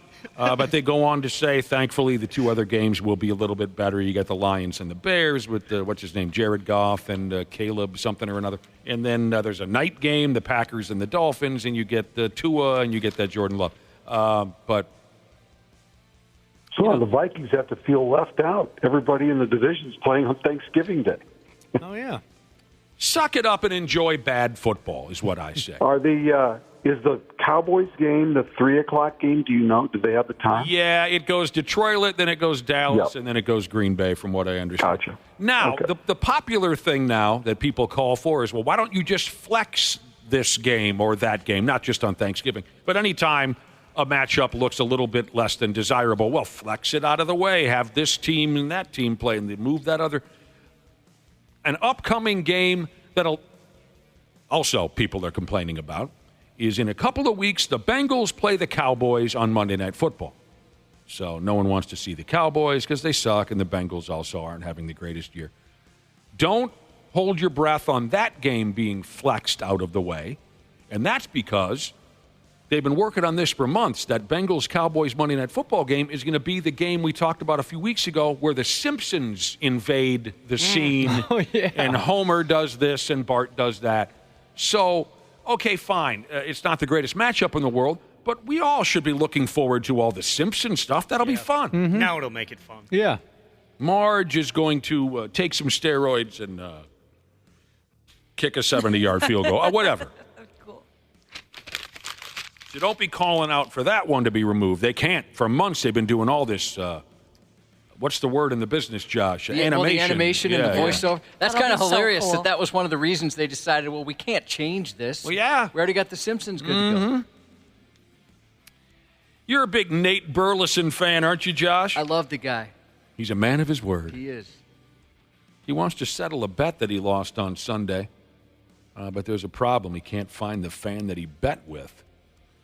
So we went on television. He went on television before the Bills-Chiefs game there in Buffalo, New York, and he's hanging out with the Bills fans, and he's talking to one particular fan, a horrible-looking dude, wearing overalls and no shirt underneath, and he's put on some weight, this guy. And he made a bet with this fan on who would win the game. The fan says, well, the Bills are going to win, and if they win, I get your jacket. Nate Burleson was wearing a very sharp-looking red jacket. With like the fur kind of collar, is that the one? Very sexy. Yeah, fancy. Yeah. Modern, hip-looking. So the Bills, of course, won the ball game. Nate is a man of his word. Like I said, he wants to get this individual the jacket, but they were supposed to meet after the game. The heavy guy in the overalls never showed up, and now Nate Burleson's looking for him on social media. He probably got too drunk. A bet is a bet. Bills win. Easy dub. I get Nate Burleson's jacket. I believe your name is Justin, the shirtless man in the overalls. You called me out. I bet my jacket. If the Bills win, you get it. We looked for you after the game. You were not at the location that we agreed upon. But it's the internet, baby. We're going to find you. That's cool. I hope they get it done. I don't think the jacket's going to fit the man. No, that'll be a nice Christmas gift for somebody else. I was wondering that myself, Dana. What's he going to use that for? It's not going to fit, no. Did you guys see this guy? The way Oh, he's... yeah. Yeah, he's something else. He looks like he'd be fun to drink beer with. Oh, he was shotgun twisted teas during the pregame. Oh, there we go. Never mind. I don't want to mess with somebody that can shotgun a twisted tea back to back. According Been there, done that. According to a listener, they found the Bills fan when Burleson was trying to get a hold of him on social media. This fan was busy training for a marathon. A naked young lady jumped onto the field during the Canadian Football League's championship game. They call it the Grey Cup. Actually naked, too. Yep. Oh, Right. so she actually streaked? Yeah, it's not real like this streaker. time. Okay, good. You Not can this- see this on 93x.com. Edited version. No political statement. She just jumped on the field naked and ran around a little bit, from what I understand. She waved to the crowd. Unfortunately, there was no violent ending. She wasn't tackled. She just walked up to security, and they escorted her off the field. I wish she would have been clotheslined or something. That's one of my favorites. I love that, I love that when the dork gets on the field. Yay, social media! And then the security guys just paste him into dust. Yeah. I love that. They probably don't want to do that with her, though, because she's naked. And they don't want to accidentally grab something they're not supposed to. Well, you don't got to grab. Tackling her or Just a something. stiff blow. Just a clothesline. There's no grabbing. Like when John Bradshaw Layfield used to deliver the clothesline. He never grabbed it. He just, And next thing you know, your feet were where your head used to be. She was just naked on the field. The Grey Cup, Randy Shaver. You played in a couple of Grey Cups back in the day. Oh, 2 or 3, yeah. Yeah. Who were you playing for back then? The Argonauts? The Argonauts, Toronto. Josh tried out for the Argonauts. Yeah. Do they still have the goalpost at the goal line in the CFL? I haven't watched it in years. Well, that's where they used to do it in the NFL, too. Mm-hmm. The Pop-Tarts Bowl. sure. We talked about that a few weeks ago. The Pop-Tarts Bowl. It's this college bowl game, and everyone eats Pop-Tarts. Now, they're set to feature a celebration similar to what they did in last year's Pop-Tarts Bowl, where there's a giant Pop-Tart mascot. He's running around the ball game all day long. He's hilarious and adorable. And then at the end of the game, they dip him into a toaster, and the winning team eats the mascot. That was way more entertaining than I thought it was. I loved every single part of that. They sacrificed it. Yeah, I mean that brought that and the memes that surrounded it brought me joy for a couple weeks. Just watching that thing go through the toaster. It's Slowly going down ridiculous. like the Terminator going to the lava at the end of Judgment Day. Yeah. Oh, it's so good. Happy look on its face the entire time. He's got a goodbye. sign. He's got Yeah. a sign. Dreams really do come true. That's the best part. That was good. I need to watch it. The a couple more Pop-Tarts times. mascot, I love the Pop-Tarts mascot because it looks like it just inhaled more nitrous than you would find at a Fish concert. Well, there's a new twist this year. Ooh. There's going to be multiple Pop-Tarts mascots. More Pop-Tarts to kill. Okay, it sounds like 3 different Pop-Tarts mascots. They're all different flavors. They're all going to look like they're on nitrous. Oh my god. And then the MVP of the game gets to decide which flavor Pop-Tarts mascot gets to die in the toaster and then be consumed by the players. It was like the guy in Gladiator, thumb up, thumb down with Oh Pop-Tart my gosh. I love this Pop-Tart. That was such a good bit. Kill all the Pop-Tarts. This will be coming up December 28th from Orlando, Florida. They're going to get some good numbers. A lot of folks are going to want to watch. Which flavor would you choose, Josh? Well, what are my options? Let's say chocolate, strawberry, Brown sugar. And brown sugars. Good. It looks like wild berry, hot fudge sundae, and a mystery flavor. I'll go hot fudge then if that's my 3 Yeah, choices. dude, hot fudge is the way to go. What? What about the mystery flavor? I don't want to risk it. It's all about the mystery What if it's flavor. baked beans or something like that? Kombucha. Oh my gosh, that'd be great. Or what if it's kale? If they put it through the toaster, the player opens it up, and it's just a handful of beans. Baked bean flavored Pop-Tarts, man. I'd try that. I love baked beans.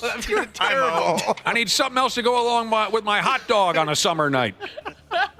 Wouldn't you try a baked bean Pop-Tart? Sure. Yeah. No. I like really? baked. You guys wouldn't, huh? Nope. Me and my friggin' wife, we live together, Cubby. Is that how that works? She tried to kill me with baked beans last summer. We did a lot of barbecuing because neither one of us are great cooks, so we do a lot of barbecuing. And it didn't matter if it was burgers, pork chops, brats, hot dogs. What else do you have? Chicken. She would serve it with a big fat-ass can of baked beans. You have to. I finally looked in the cupboard, and she had bought a case of it. And I said, what is it with the baked beans around here? What? With pork? She bought a Every case. it was anything. Bought a case of it. Oh my gosh. You can get all kinds of twists to baked beans now too. You want it spicy or whatever they got in there. So. Then brown sugar ones? She started to make a game of it. Even in the morning, she would present me baked beans. Heck yeah. Get this away from me. The Pigs and Blues play tonight, 7 o'clock. The Media Jackals are going to televise the game on ESPN Plus, if you know what that is. A couple of division rivals there for you, Randy Shaver. Do they get a couple of guys back tonight, too? I don't know if it's specifically going to be tonight or the next, because you got Erickson. Thought you were going to get a couple of guys that were banged up, get them back this week. We'll find out. And if you want to watch the game tonight, I'll be hanging out at Station 280 in St. Paul from 7 to 9. We'll be hanging out with Coors Light, giving out Coors Light gear, Coors Light specials, and someone's going to walk away with Wild Sweet tickets. Awesome. That's just Very nice. right down the street, Randy Shaver, Highway 280 and how do you call it, Como. That place rocks. It's a lot of fun. Been in there. 2 for 1s. A lot of work events are there. it seems. Right down the friggin' road. You can't miss it. Congratulations to a guy they call Zamboni Zeus, a fella by the name of Travis Larson. He celebrated his 1,000th game driving the Zamboni for the Pigs there at the X. I'm happy for the guy. I could have had that gig. He's living your dream. I never should have quit that gig. Loved it. He's Did only you missed. like, how they at the game they'll have a couple people on the back sometimes waving to the crowd. They ever do that in your day? I gave rides. You did? Once or twice, usually to chicks. Oh, yeah. Cool. You know how I love the foxy ladies. Oh, I want to ride on one of those so bad. I gave rides now and again, Ashley. The Zamboni Zeus, Travis Larson, he's only missed 10 games in 24 years of that hockey rink being up and running. I was just talking to someone over the weekend who got to ride on that one time, and they said it's fun for about half a lap, and then you realize you have to be on there for a full 10 minutes, and everyone's just staring at you. That's a I lot would of love waving. it. They didn't deserve to ride it. Now, this Larson, Travis Larson, in this story about his accomplishment, 1,000 games doing the ice for the Pigs, he drops a little something or another here in the story about how a lot of rinks are looking for Zamboni drivers. Most of you don't have the balls for a gig like that, unlike me and Travis. Most of you don't have the balls for it. But you can, I suppose you can go ahead and send in an application if you want to just try.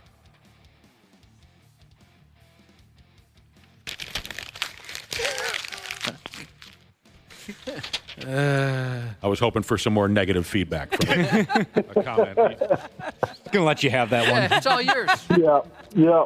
I really loved that gig, and I never should have quit the job.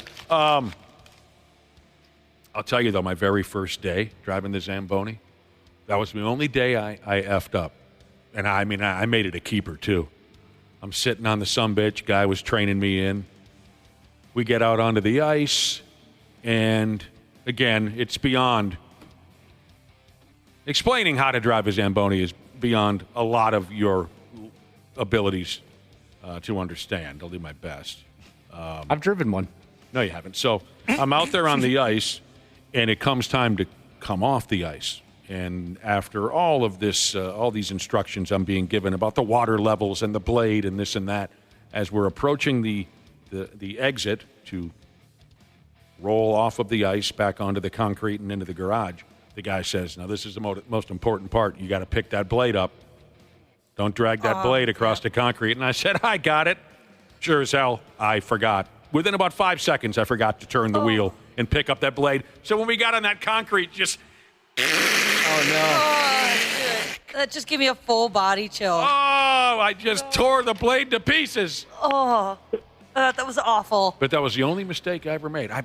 Cubby, I barely even rippled up against the boards. You know what I mean? I was so gentle.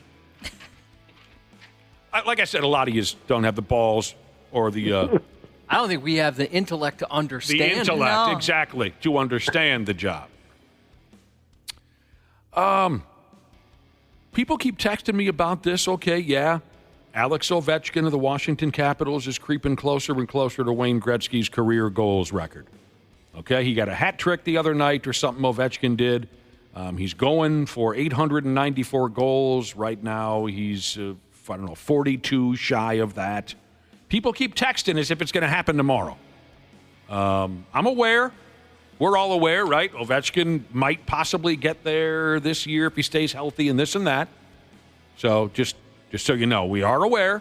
He's at 866 now. So he's got 30-some to go. Mm-hmm. Almost 30. 28, is that the correct Close math? to 30, yeah. Anyway, we'll all really dial in when he gets within about 10. What, just out of curiosity, and maybe you know, Nick, and maybe you don't, what's the time frame that Gretzky scored that many goals in, and what is Ovechkin's? Good question. I don't know the answer. How long did it take Gretzky? Yeah, right. How long did he play in order to get it? And then Ovechkin. Well, he played a long friggin' time. Yeah. Gretzky did. I see that conversation a lot with football players and yardage and things these days compared to players that played, 20 years ago who played, less games. I think they used Justin Jefferson as an example. He reached a certain number of yards in 5 years. He joined this exclusive group, but the difference is that he's played 15 more games because the seasons are longer. All right, here's the deal, Randy Shaver. We have updates coming in from our listening audience. They're saying he's 27 goals away. If he gets there, it will be 2 years longer than it took Gretzky to get to that mark. But it all might not matter because he left the game last night with a knee injury. Mm-hmm. Oh, boy. Leg on leg. Yeah, people are saying he got 1 or 2 last night. He got 2 last night. He got 2? Okay, so he's even closer than But we he thought. hurt his knee. The knee. Always the knee. A referee got knocked on his ass last night during a game between the Flyers, Philadelphia Flyers, and Colorado Avalanche. He got tangled up with a player. He kind of went down all ass backwards. As far as I know, the guy's going to be okay. Does that still get a good crowd pop when the ref Just outside the trapezoid. Yep. Oh, and the referee got injured. Oh, goodness gracious. I'm not sure what happened, Riker, but behind the play, Mitch Dunning is down on the ice at the blue line. That guy even pukes when he's covering a referee injury. Mitch Dunning is down at the blue line. I think the guy's okay. It was a little awkward the way it went down. Is that a good description, Josh? Yeah. Yeah. A little awkward the way he went down. But I mean, painful. when we were young and we'd go to Met Center and watch the North Stars game, we would pray for a referee to crash. We'd all go nuts. I don't think he got much of a pop last night. All right, what else is going on? We got limited time here, Randy Shaver. Golden Gopher basketball plays tonight on television. This will be my first chance to see them play at the Barn on the Big Ten Network, 6 o'clock against the Cleveland State Vikings. Yeah, that's kind of what I thought. Yeah, exactly. Really matchup. Yep. Thanks, Randy Shaver. Well, I always enjoy Golden Gopher basketball. Get down there early. Can I mention one thing before we walk away here? No. This, Yeah, I guess. Yes, no? Of course, Randy Shaver. I'm teasing. This Adam Johnson Memorial Night, I just want to mention this. Now, I know we Josh mentioned it a few minutes ago. Oh, he did? Okay, Well, great. not a few minutes ago. He mentioned it a while back. Right before sports, but go ahead. Yeah, you should do it Just now. so you know, just wanna we mention- have been informing people, but it doesn't hurt to mention it again. I appreciate that. Yeah. I appreciate that. I just think that it's something that if people have interest and they want to go to this game on Saturday at UMD when they play Western Michigan, it's going to be an Adam Johnson Memorial Night. And they're raising money for a number of different things, but one of them is for camp scholarships and opportunities for a Hibbing player that wants to play or attend UMD to be able to have the opportunity to do that through a number of different auctions and things that they're doing on that night. But for those who are, obviously Adam Johnson tragically passed away last year, and I know that community up there is still grieving in a lot of different ways, but they are planning to celebrate his life and do something positive on Saturday. So, and that game starts at 5:30, I believe, or 5 o'clock on Saturday. So if people are interested, they can certainly go to Amsoil Arena on Saturday. So we appreciate the message, Randy, because it's important and it's a cool event. There's info at 93x.com if you want to check it out. There you go. There's a link on our website. So absolutely, and we can even we can talk about it before the week is out, of course, on numerous occasions, Randy Shaver. Hopefully they get a big crowd because that would be great. Oh, you know they will. Yep. All right, you goofy bastard. We'll talk to you tomorrow. All right, sounds good. Thank you very much. Coming up next, you've been asking about her, and we got her. Next up, calling in live from hell, Janelle Klein. Jungle Jane is next. There's a douchiness to them. The 93X Half-Assed Morning Show. It is that time of the year at Standard Heating and Air Conditioning. Winter's arrived, and with the holidays around the corner, it's the perfect time for Standard Heating's Black Friday Comfort Countdown specials. And right now is the time to become a Smart Club member and get your furnace in top shape before winter comes. Schedule your tune-up, boost your indoor air quality, or grab huge deals on a new system. Do not wait. Visit standardheating.com today. Comfort you deserve since 1930. O'Shea Jackson Jr. and TJ Jefferson bring their unique take on sports entertainment with no contest wrestling, with guests like CM Punk. And I'm parked right next to the TV truck, and it's just Steve Austin's head looking at me. Just like, take a picture, sent it to Steve. You know what I mean? He hit me back with a WTF, kid. Well, first of all, that's amazing. That's sick. Come on. Yeah, like this is just, just literally trying to be in the moment. The No Contest Wrestling Podcast, part of the Rich Eisen Podcast Network, wherever you listen. KARE 11's Janel Klein. This is the 93X Half-Assed Morning Show. God help us. We're back in the mix here on the 93X Half-Assed Morning Show. It's 8:32, and we got an old friend on the telephone line. By God, it's been months since we've talked, and we miss her so. Welcome back to the Half-Assed Morning Show, Janelle Klein. Hello, Jungle Jane. Good morning, you guys. I miss you too. It sucked without you. I can't believe how long it's been. I mean, you've been out of town for way too long as far as we're concerned. Me too. I know. It felt like a really long time. So, I was very excited to get your text yesterday. So thank you. Yeah, yesterday we were talking about you. We've been talking about you a lot. And Josh said, what the hell? We're dying to have you back in studio. But let's see if we can get her on the friggin' telephone. We've received multiple text messages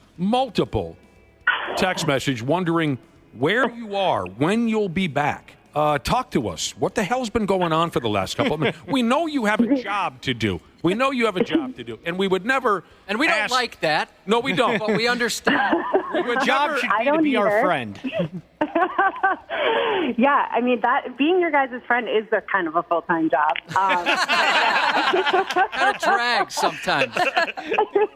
We're sorry. I mean, you make a living reporting the news on television and radio, and of course we would never get in the way of that. But this has been an extreme situation where you have been in the state of Indiana, if I'm not mistaken, for a good couple of months.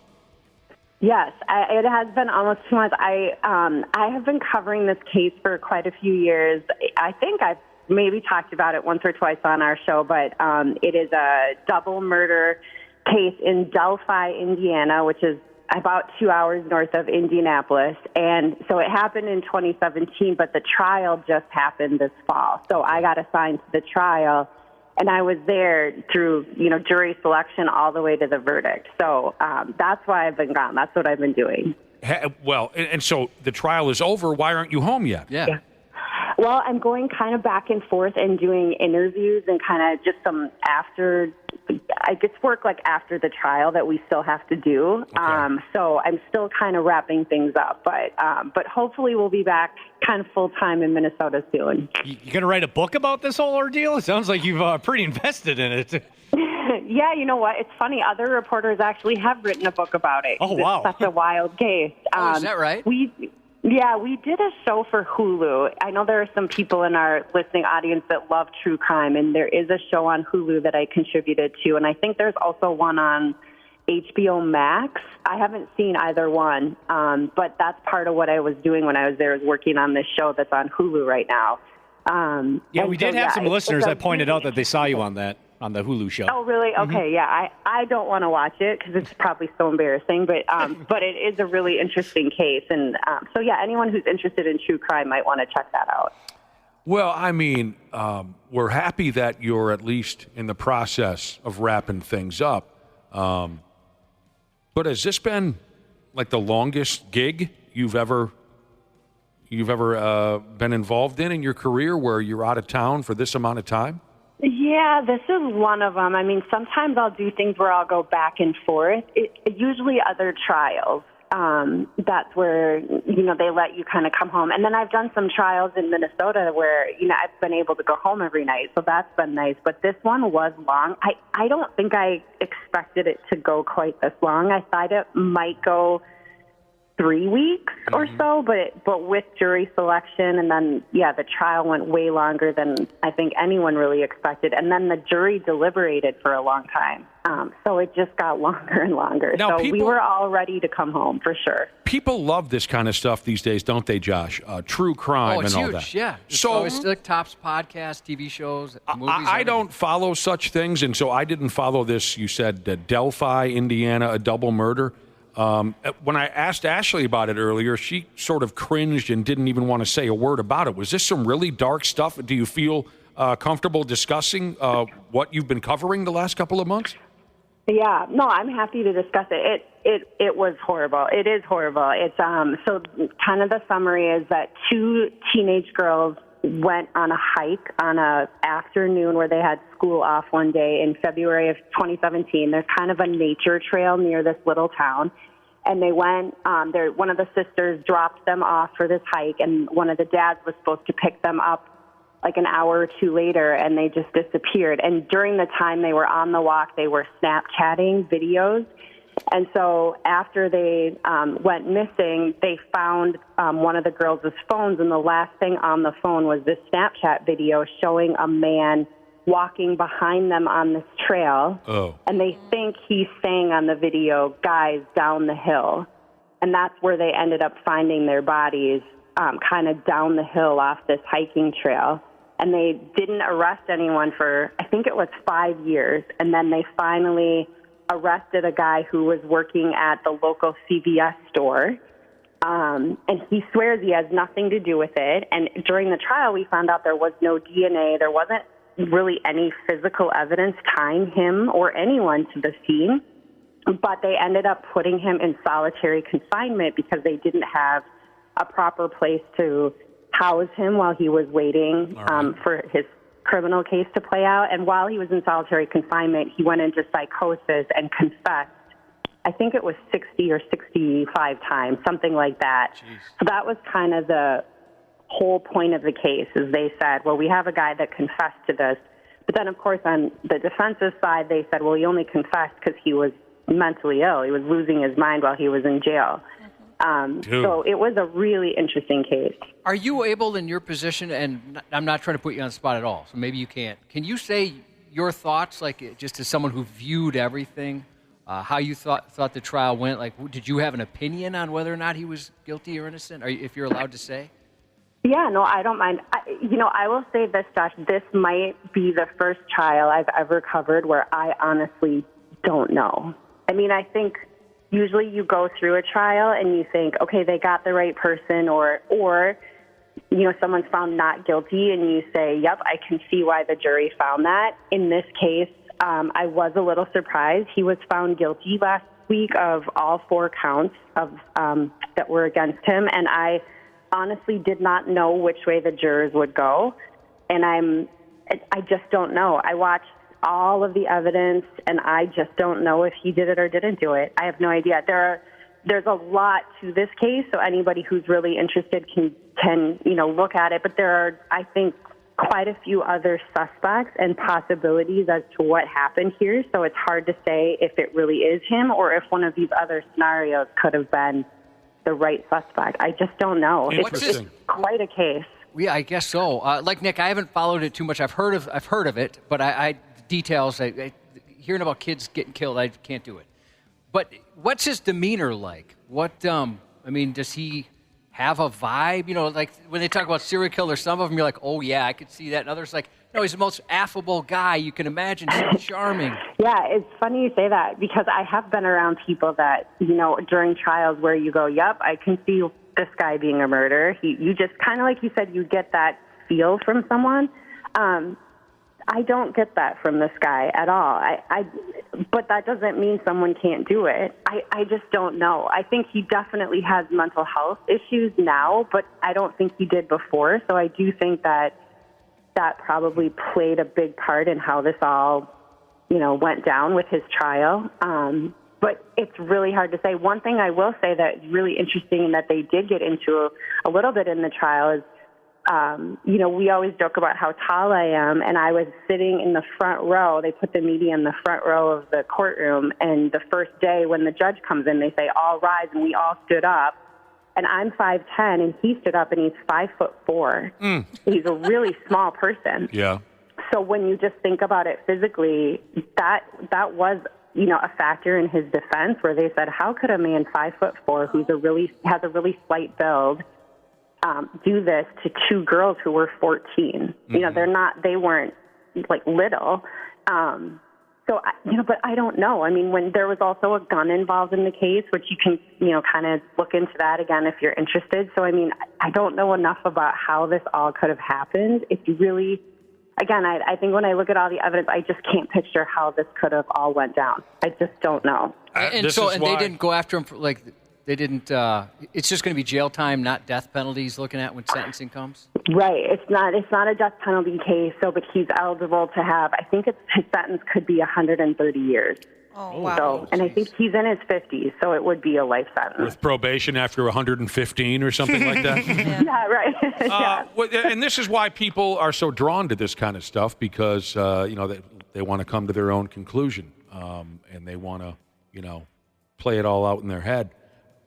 That sounds really interesting. And you said that there are folks who have been covering it that are thinking about writing books and maybe making movies. Like, this is that big of a story? It's a huge story. And, again, before I got assigned to it, I don't really follow this stuff super closely. I was aware of it just because it was, a crime that happened in the Midwest, and I'm kind of always following the news. So I remember it happening vaguely. But because it's so mysterious and because there's so many interesting elements to this one, I think it got a lot of attention. So even when I was covering the case, it's in a town of 3,000 people. So it's a small, small town, and the courthouse is, just only can hold so many. And so I'll never forget the first day we came, there are people sleeping on the court steps, sleeping on the lawn in tents because they were trying to line. It was like concert tickets. They're lining up because they want to get into the courtroom. Is this worldwide media attention? I mean, were you seeing reporters from all over the world? Yeah. I worked with a woman. I sat with her a lot that works for the Daily Mail out of London. I mean, there were people there from all over the world covering that. I tried to look up it on Hulu, and it looks like there was one made in 2022 about the Delphi murders, and it's called Down the Hill. There was a documentary made on this story? Yeah, yep. And then there's another one, the one you were probably talking about, Janelle, that's new, and it's called Who is the Delphi Killer? It's already. They've already turned into movies and documentaries. Well, who do you want to play you in the movie? Great question. Oh, my gosh. I can see Nicole Kidman. That's a good one. I wouldn't be surprised if it was a movie. I mean, I'm amazed at the attention this has gotten. I mean, again, for a case I didn't know a lot about, I'm fascinated by how obsessed people are about this. Yeah, I'm going to look into this. Did you hear what Josh said, that Nicole Kidman would play you in the movie? Oh, Josh, that's very flattering. That's an insult to Nicole Kidman, but thank you. No, that's not. No, I can definitely see that. I'd also like her to portray me somehow, if I could. That'd be awesome. She could do a dual role. Right? She is a talented actress. I bet she could do it. Put a little bald cap on, like a skin cap, like the actors. She looks so creepy. And she'd just have to kneel for all the scenes for me. Stand with Janelle, kneel for me. Well, so Janelle, this was a worldwide court case. I know that you spent so much time away from home and you're still not back, but that's got to be kind of a compliment to your skill set that you were put on this case to report for this person and that company and that television station and that, right? You should feel good about it. Well, thank you. I don't know. She doesn't feel good about it. I think I just have done a lot of court cases, so I don't know if it says anything about my skill and talent, just that I've done a lot of them. And, I think as you guys know, in any job, you kind of just get put on certain things, and then once you've done it, they just keep putting you on it. Yes. You and Josh were separated at birth, I think. Josh, you did a great job today. No, I didn't. Janelle, you've just received quite an accolade to cover that case. No, I didn't. Did you make any new friends while you were out there? Yeah, a lot of new friends. That part was good, just because there were so many people there covering it. So I met a lot of other journalists. Anybody we need to worry about? Be jealous of? Oh, my gosh. No, all good people. And, I like small towns, so I got a kick out of being, in a rural area. And you kind of get to know the people that run the cafe, and you get to be friends with, people in town. And I don't know. I love doing that part of it, so that was fun. KARE 11's Janel Klein. This is the 93X Half-Assed Morning Show. Our long-lost cohort, friend, lover, Hey, what? Janelle Klein is on the telephone. It's great to hear your voice again, Janelle. It really is. I sure miss you guys. Thank you for having me. And our listening audience is happy to hear you again. And they've been texting up and down, where the hell is Jupiter? And they're happy to know that you're alive and well. Janelle's been covering a big murder trial in Indiana that a lot of you know about. We've gotten text messages about this murder trial. You explained to us what it was all about. It's very fascinating stuff. Listeners have been texting in some questions for you, Janelle, since they haven't talked to you in so long. Okay. Question number 1. Did you cheat on us with a morning show in Indiana?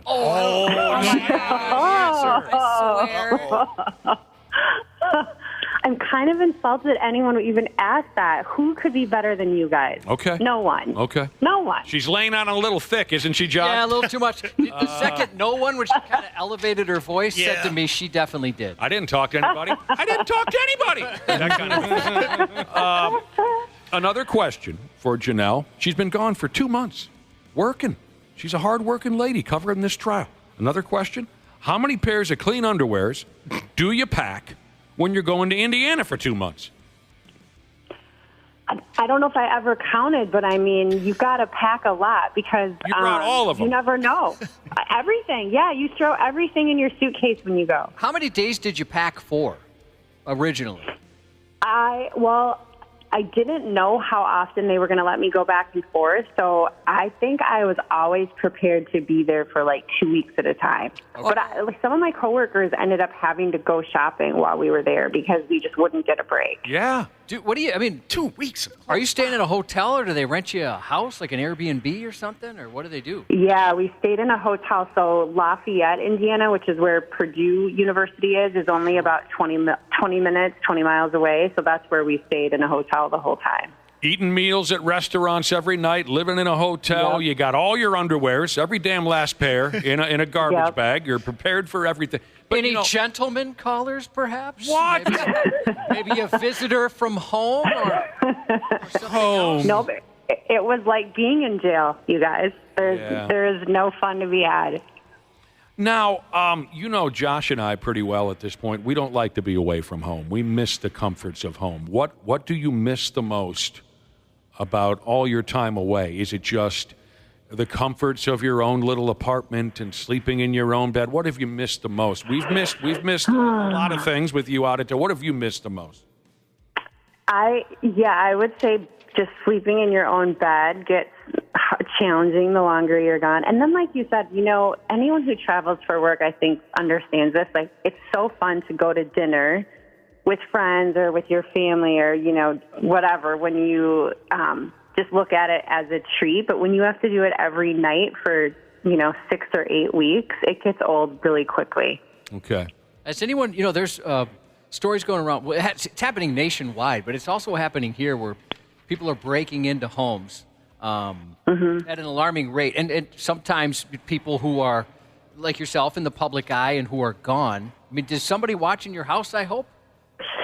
Yeah, well, that's what you have to live in a building with security. That's the trick. Yeah. That's the trick when you travel a lot, because I did hear about that. I mean, I was trying to follow the news at home, and it was some Minnesota Vikings players, right? Is that where it happened locally? Couple of Timberwolves. There's another athlete. Oh, Timberwolves. Okay. They haven't said who it is yet, but another athlete just had their home broken into.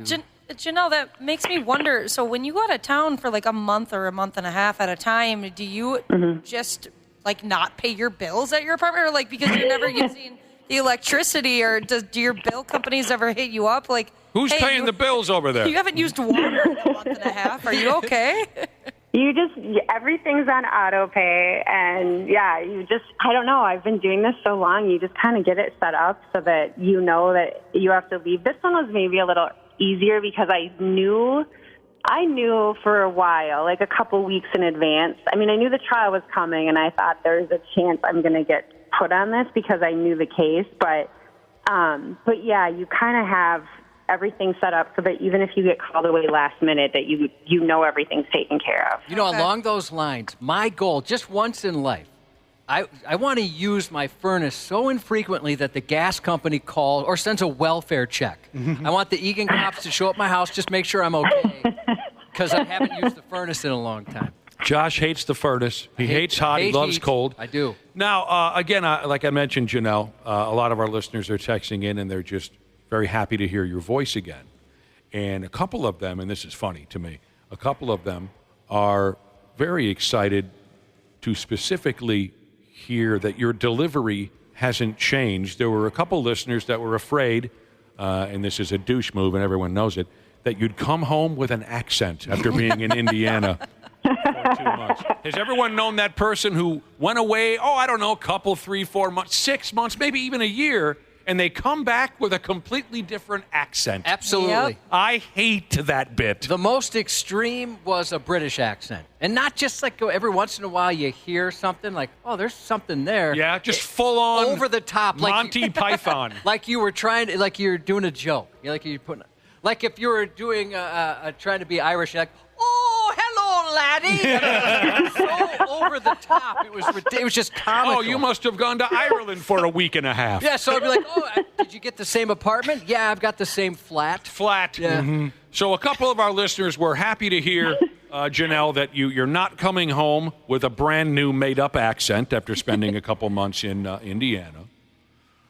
We know that Jungle Jane will never change for anybody. Janelle, I Googled Lafayette, Indiana restaurants. How much time did you spend at the local Hooters? They've got a Hooters. They got a Hooters in Lafayette. It's worth it. You know what? I did not even know there was a Hooters there, so apparently I didn't explore enough, Dane. Well, you got to go back. I didn't know there wasn't. Show a field trip to the Lafayette, Indiana Hooters. Have you done any bar hopping or gone to any shows or anything while you're out there? Not really. I mean, we worked long days. It was super tight security, so we had to be at the courthouse every morning I was usually there by 7 o'clock, and then we'd go through security by 8. We got our media passes, and then court usually started at 9, and then, they would go. I mean, there were some nights the judge didn't let us out till after 6 o'clock, and then we'd still have to, do our work, write things up, send notes, get on calls about what happened that day. It just got to be really long days. So we did go to a couple good restaurants in Lafayette, but it was rare. Usually it was run, back to the hotel, eat something really quick, and then start working. Jesus. So it wasn't very glamorous. How many people are traveling with you? I mean, do you have a couple of...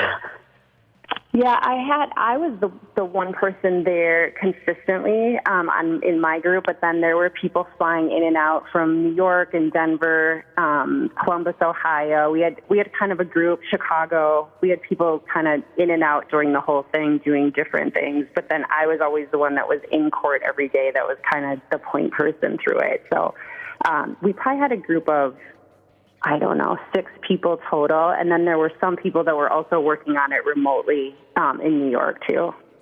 Well, Janelle Klein, we miss you terribly. Keep us posted on the process of you finally bringing your carcass back home. Please. I will. I can't wait to see you guys. Any idea yet? I mean, do you have to be there through sentencing, or can you come back? Yeah, I'll probably go back quite a bit. Now, so he gets sentenced December 20th. So there'll just be a lot of work in advance of that to kind of get ready for that part of it. And I think, I don't know the situation with that Hulu show or with other episodes of our coverage, if we'll do more leading up to the sentencing. I don't really have a good sense of that yet, but yeah, this will still be probably pretty demanding up until his sentencing later next month. Get home safe, and like I said, keep us posted. Bring me a souvenir. I thought it would be fitting, since you're in Indiana, you'd maybe just stop and get me a Larry Bird jersey. Bring that back. Or a Hooters t-shirt. I know, it's funny when I was there. I mean, it's like sometimes when I've gone to Wisconsin, I bring home like cheese or beer or something. And what do you bring from Indiana? I guess you're right. It would be a basketball jersey. A John Cougar record or something. I don't know. Oh, yeah. Autographed John Cougar cowboy hat. I don't know. There you go. I'll be on the lookout. Yes, it's been a pleasure talking to you again, and our listeners have enjoyed it, and we can't wait to have you right back here in studio, so get your ass home. Thank you. I missed you all. Oh, yeah, miss you, pal. We'll Thanks, look forward Janelle. to having you back. What a nice person she is. I've missed her. Shout out to the 1880 Warehouse crew. Also, Park Construction, paving in the rain in Egan. Happy 20th to Forklift Certified Jesus. Happy 42nd to Box Truck Wrapper Jesus. And happy Jerf Day to Jerf from your friendly neighborhood garbage man. The 93X Half-Assed Morning Show. 93 The 93X Half-Assed Morning Show podcast is sponsored by Standard Heating and Air Conditioning. New episodes drop each weekday. If your podcast platform has ratings, go ahead and give us 5 stars and maybe give our enemies 1. Thanks, and here's a word from our sponsor. Winter's arrived, and with the holidays around the corner, it's the perfect time for Standard Heating's Black Friday Comfort Countdown specials. And right now is the time to become a Smart Club member and get your furnace in top shape before winter comes. Visit standardheating.com today. Comfort you deserve since 1930.